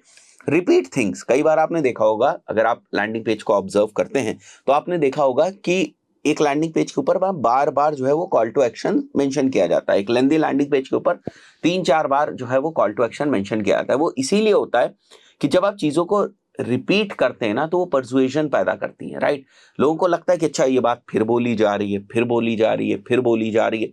तो उस केस में जो एक्शन के ट्रिगर होने की प्रोबेबिलिटी है या चांसेस हैं वो काफी इंप्रूव हो जाते हैं। उसके बाद फैक्ट्स आपको पुट करने हैं। ये छोटे छोटे बेसिक, बहुत ही बेसिक मैंने आपको आइडियाज दिए कि कॉपीराइटिंग के फंडामेंटल्स का आप सीआरओ के साथ किस तरीके से इस्तेमाल कर सकते हैं। Facts is frequently asked questions, ताकि यूजर के दिमाग में जो कुछ डाउट्स आ भी रहे हैं जिनकी वजह से हो सकता है वहां रेजिस्टेंस पैदा हो रहा हो, फ्रिक्शन पैदा हो रहा हो, वो कन्वर्जन ना कर रहा हो, तो आप उन सवालों के जवाब पहले से ही उनको दे दें। फाइन, ताकि वहां से जो कन्वर्जन है वो आ सके। कि अगर हम किसी लैंडिंग पेज का या वेबसाइट का अगर हम सीआरओ कर रहे हैं तो किन चीजों का हमें ध्यान रखना है, इन सब चीजों को हम लोग डिस्कस करेंगे आज के इस पर्टिकुलर वीडियो में। तो कुछ पॉइंट्स है मेरे पास, एक एक करके मैं इनको आप लोगों से डिस्कस करूंगा। सबसे पहला जो हमारा पॉइंट है वो ये है कि बहुत सारे लोग समझते हैं सीआरओ का मतलब एबी टेस्टिंग है। मतलब अगर आप लैंडिंग पेजेस के कुछ एलिमेंट्स को अगर आप टेस्ट करें, फॉर एग्जाम्पल आपके पास एक लैंडिंग पेज है और आपने जो है उसके ऊपर फॉर्म भी लगा रखा है और आप ये टेस्ट करना चाहते हैं कि मैंने अब इस टाइप से फॉर्म लगाया था, अब मैं कुछ ना फील्ड्स को फॉर्म में जो है वो बढ़ा देता हूं, या कुछ फील्ड्स को या जो कुछ इन्फॉर्मेशन हम लोग कलेक्ट कर रहे हैं फॉर्म के थ्रू, इस इन्फॉर्मेशन को हम लोग कम कर देते हैं, या जो हमारा कॉल टू एक्शन बटन है उसका हम कलर चेंज कर देते हैं। तो इस टाइप से अगर आप कुछ एबी टेस्टिंग कर रहे हैं तो AB testing is actually not CRO, AB testing is a part of CRO. AB testing एक ऐसी एक्टिविटी है जो कंप्लीट कन्वर्जन रेट ऑप्टिमाइजेशन की एक्टिविटीज में आप करते हैं, और उसमें से एक जो एक्टिविटी है वो हमारी ए बी टेस्टिंग है। तो A B testing is not equal to CRO. बहुत सारे लोगों को लगता है कि जब हम ए बी टेस्टिंग की बात करते हैं तो कंप्लीट सीआरओ की बात कर रहे हैं, राइट। आई बिलीव ये बात आपको क्लियर हो गई होगी। सेकंड जो बहुत इंपॉर्टेंट चीज है वो ये है कि आपको डेटा बहुत ध्यान से समझना है। देखिए फॉर एग्जाम्पल आप कुछ एनालिसिस कर रहे हैं, मान के चलते हैं ये जनवरी मंथ है और मान के चलते हैं ये दिसंबर मंथ है, राइट। और फॉर एग्जाम्पल लेट्स से कि आप टी शर्ट्स बेच रहे हैं, तो उस पर्टिकुलर केस में आप देखोगे कि भाई अक्टूबर, नवंबर, दिसंबर में जो टी शर्ट का कन्वर्जन रेट है वो डाउन रहेगा और वापस जो है ना ये अच्छा होने लगेगा मार्च में, क्योंकि गर्मियां आने लगेंगी। फाइन, तो सीजनल इफेक्ट की वजह से ऐसा होगा। तो आपको क्या समझना है कि कन्वर्जन रेट कभी भी सेम नहीं रहेगा। कभी सीजनलिटी का इफेक्ट होगा, कभी दूसरी चीजों का भी इफेक्ट होगा, जिसकी वजह से कन्वर्जन रेट ऊपर नीचे होता है। तो आपको ये आइडेंटिफाई करना आना चाहिए कि जिस भी कन्वर्जन रेट को आप स्टैंडर्ड मान रहे हो, जैसे फॉर एग्जांपल यहाँ के अगर आप कन्वर्जन रेट को 2% के कन्वर्जन रेट को स्टैंडर्ड मान दे रहे हैं, तो वो दिक्कत की बात हो जाएगी। आपको ना यहाँ पर जो पिछले साल का इसी टाइम पीरियड के अराउंड जो कन्वर्जन रेट था उसको आपको स्टैंडर्ड मानना है, राइट। तो इस तरीके से आपको समझना है कि कभी भी आप ये मत सोचें कि आपको ना यूनिफॉर्म कन्वर्जन रेट मिलेगा थ्रू आउट द ईयर, कहीं ना कहीं अप एंड डाउन होते हैं। तो आपको जो है एक तरीके से उसका एवरेज जो है वो लेना है। उसके बाद अगर मैं थर्ड पॉइंट की बात करूं, which is like try to reverse the situation, identify which campaigns and sources are bringing good conversion. अब इसका ये मतलब होता है कि हमें इस चीज को फिगर आउट करने की कोशिश करनी है। फॉर एग्जाम्पल आपके पास लीड्स आ रही हैं और उन लीड्स में से बहुत सारे जो है वो आप कन्वर्जन कर रहे हैं, तो आपको सबसे पहले ये समझना पड़ेगा कि आपको ये लीड्स कहां से आ रही हैं। तो उन सोर्सेज से फिर आपको और भी ज्यादा लीड्स लाने की कोशिश करनी होगी। तो अगर आप अपने कन्वर्जन को इंप्रूव करना चाहते हैं, कन्वर्जन रेट को इंप्रूव करना चाहते हैं, तो कई बार आपको अपने सोर्सेस के ऊपर भी फोकस करने की जरूरत है। कई बार ऐसा होता है कि जैसे फॉर एग्जांपल एक सोर्स आपका गूगल है, एक सोर्स आपका फेसबुक है। कई बार आप देखोगे कि फेसबुक से आपको बहुत ही अच्छा जो कन्वर्जन है वो नहीं मिल रहा है, और अब आप उसी के पीछे पड़े हो कि हम तो और ज्यादा कन्वर्जन रेट ऑप्टिमाइजेशन करेंगे और कुछ हमसे मिस हो रहा है, हम यहां से और ज्यादा जो कन्वर्जन है वो ला सकते हैं। बट ऐसा नहीं होता है। कई बार ना जो कुछ सोर्सेज होते हैं वो परफॉर्म करते ही नहीं है। This is very practical. तो उस पर्टिकुलर केस में जो सोर्सेज आपके केस में परफॉर्म कर रहे हैं, जो सोर्सेज आपको कन्वर्जन ला कर दे रहे हैं, आपको वो आइडेंटिफाई करना है और फिर उन सोर्सेज के ऊपर जो है वो आपको और ज्यादा मेहनत करनी है, उन सोर्सेज के ऊपर आपको और ज्यादा बजट लगाना है, उन सोर्सेज के ऊपर आपको और ज्यादा ध्यान देना है, ताकि वहां से आपके पास और ज्यादा कन्वर्जन जो है वो आ सके। फाइन। तो आपको थोड़ा सा रिवर्स समझना है।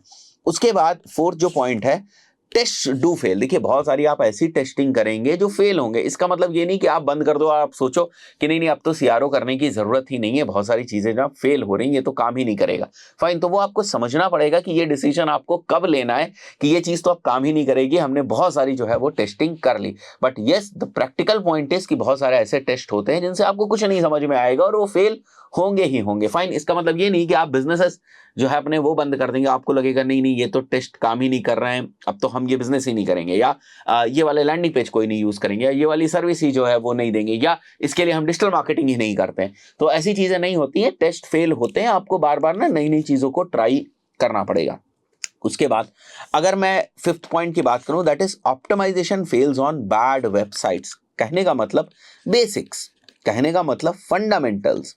अगर आपकी वेबसाइट फंडामेंटली करेक्ट नहीं है, फंडामेंटली सही नहीं है, ठीक है, जो बेसिक कॉन्सेप्ट्स होते हैं कि वेबसाइट किस तरीके की होनी चाहिए। फॉर एग्जांपल आपको ये नहीं कहेगा कि वेबसाइट के जो स्पीड है ना वो भी आप सीआरओ में कंसीडर करो, सीआरओ के पॉइंट ऑफ व्यू से बहुत इंपॉर्टेंट फैक्ट नहीं, एक बहुत ही फंडामेंटल चीज है। आज के टाइम में लैंडिंग पेजेस या वेबसाइट की आपकी स्पीड पहले से ही ठीक होनी चाहिए। तो अब वेबसाइट की स्पीड नहीं ठीक है और आप बटन में टेस्टिंग करने में लगे हुए हो, या आप फॉर्म में टेस्टिंग करने में लगे हुए हो, या आप इमेजेस में टेस्टिंग करने में लगे हो, या आप कॉपी राइटिंग के ऊपर जो है वो फोकस कर रहे हैं, तो फंडामेंटली जो आपकी वेबसाइट है, लैंडिंग पेज है, वो करेक्ट होनी चाहिए, परफेक्ट होनी चाहिए।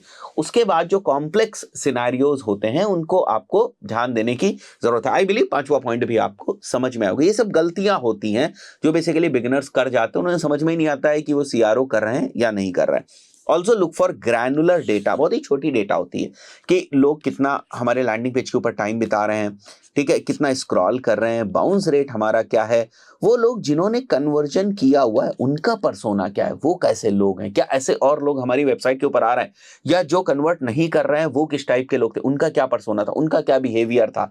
यहाँ पर मैं अगर ज्योग्राफी और एज की बात करूँ तो वो भी आपको समझ में आ जाएगा कि भाई इस एज के लोग, इस ज्योग्राफी के लोग ज्यादा कन्वर्ट हो रहे हैं। या आप GA4 में देख सकते हैं, गूगल एनालिटिक्स में बहुत ही सिंपल है इस चीज को देखना। अगर आपने अपने कन्वर्जन जो है वो ठीक तरीके से डिफाइन किए होंगे तो कन्वर्जन रिपोर्ट्स में आप ये चीज देख सकते हैं कि भाई इस एज ग्रुप के, इस डेमोग्राफिक के लोग हैं जो कन्वर्जन कर रहे हैं, बाकी लोग जो है वो कन्वर्जन नहीं कर रहे हैं। फाइन। तो इस तरीके से भी आप एनालिसिस कर सकते हैं। बहुत सारे फैक्टर्स होते हैं जिसको आपको एक साथ जो है वो एनालाइज करना होता है। उसके बाद अगर मैं नेक्स्ट पॉइंट की बात करूं, test things based on data not assumptions. आपको अगर कोई टेस्टिंग करनी है ना तो डेटा के बेसिस पे करनी है। अब इसको मैं आपको एक एग्जांपल से समझाता हूं। जैसे फॉर एग्जांपल ये हमारा एक लैंडिंग पेज, राइट। अब यहां पर एक बटन लगा हुआ है, ठीक है, यहां पर एक कॉल टू एक्शन का बटन लगा हुआ है, और आपको क्या लग रहा है कि यार कॉल टू एक्शन बटन के ऊपर ना क्लिक्स नहीं आ रही हैं, कॉल टू एक्शन बटन के ऊपर लोग क्लिक नहीं कर रहे हैं, ठीक है, तो मुझे ना कॉल टू एक्शन बटन का जो टेक्स्ट है वो चेंज कर देना है, आपको लग रहा है। ऐसा नहीं करना है, आपको देखना है कहीं ऐसा तो नहीं कि लोग यहां तक पहुंच ही नहीं रहे। भाई अगर 100 लोग हमारे लैंडिंग पेज के ऊपर आ रहे हैं, पता चल रहा है यहां पर 20 ही लोग पहुंच रहे हैं, तो यहां पर क्लिक तो 2 या 3 ही आएंगे। अब आप ये सोच रहे हो कि 100 में से 2 या 3 लोग क्लिक करें, बट प्रॉब्लम क्या है कि लोग नीचे तक ही नहीं आ रहे, तो यहां क्या रेजिस्टेंस है जिसकी वजह से वो लोग इस कॉल टू एक्शन बटन के तक पहुंच ही नहीं पाते।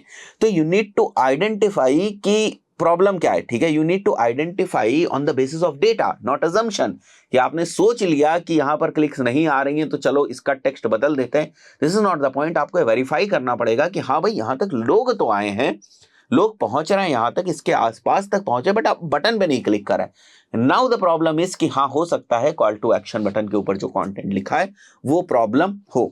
फाइन, आई बिलीव आपको समझ में आया होगा कि ये सारी चीजें ना बड़ी फंडामेंटल्स होती है डिजिटल मार्केटिंग के अंदर। मैं आपको बताता हूं अपने अनुभव से, इतने सालों के अनुभव से, अगर आपने फंडामेंटली चीजें सही करी हुई हैं तो अपने आप चीजें ठीक होती हैं। पता, फंडामेंटल्स आपके सही नहीं है तो आप चीजों में फंस जाते हैं फिर, राइट। आई बिलीव बहुत सारी चीजें आपको क्लियर हुई होंगी। इस पर्टिकुलर वीडियो में इतना ही, मिलता है नेक्स्ट वीडियो में। Till then, good bye.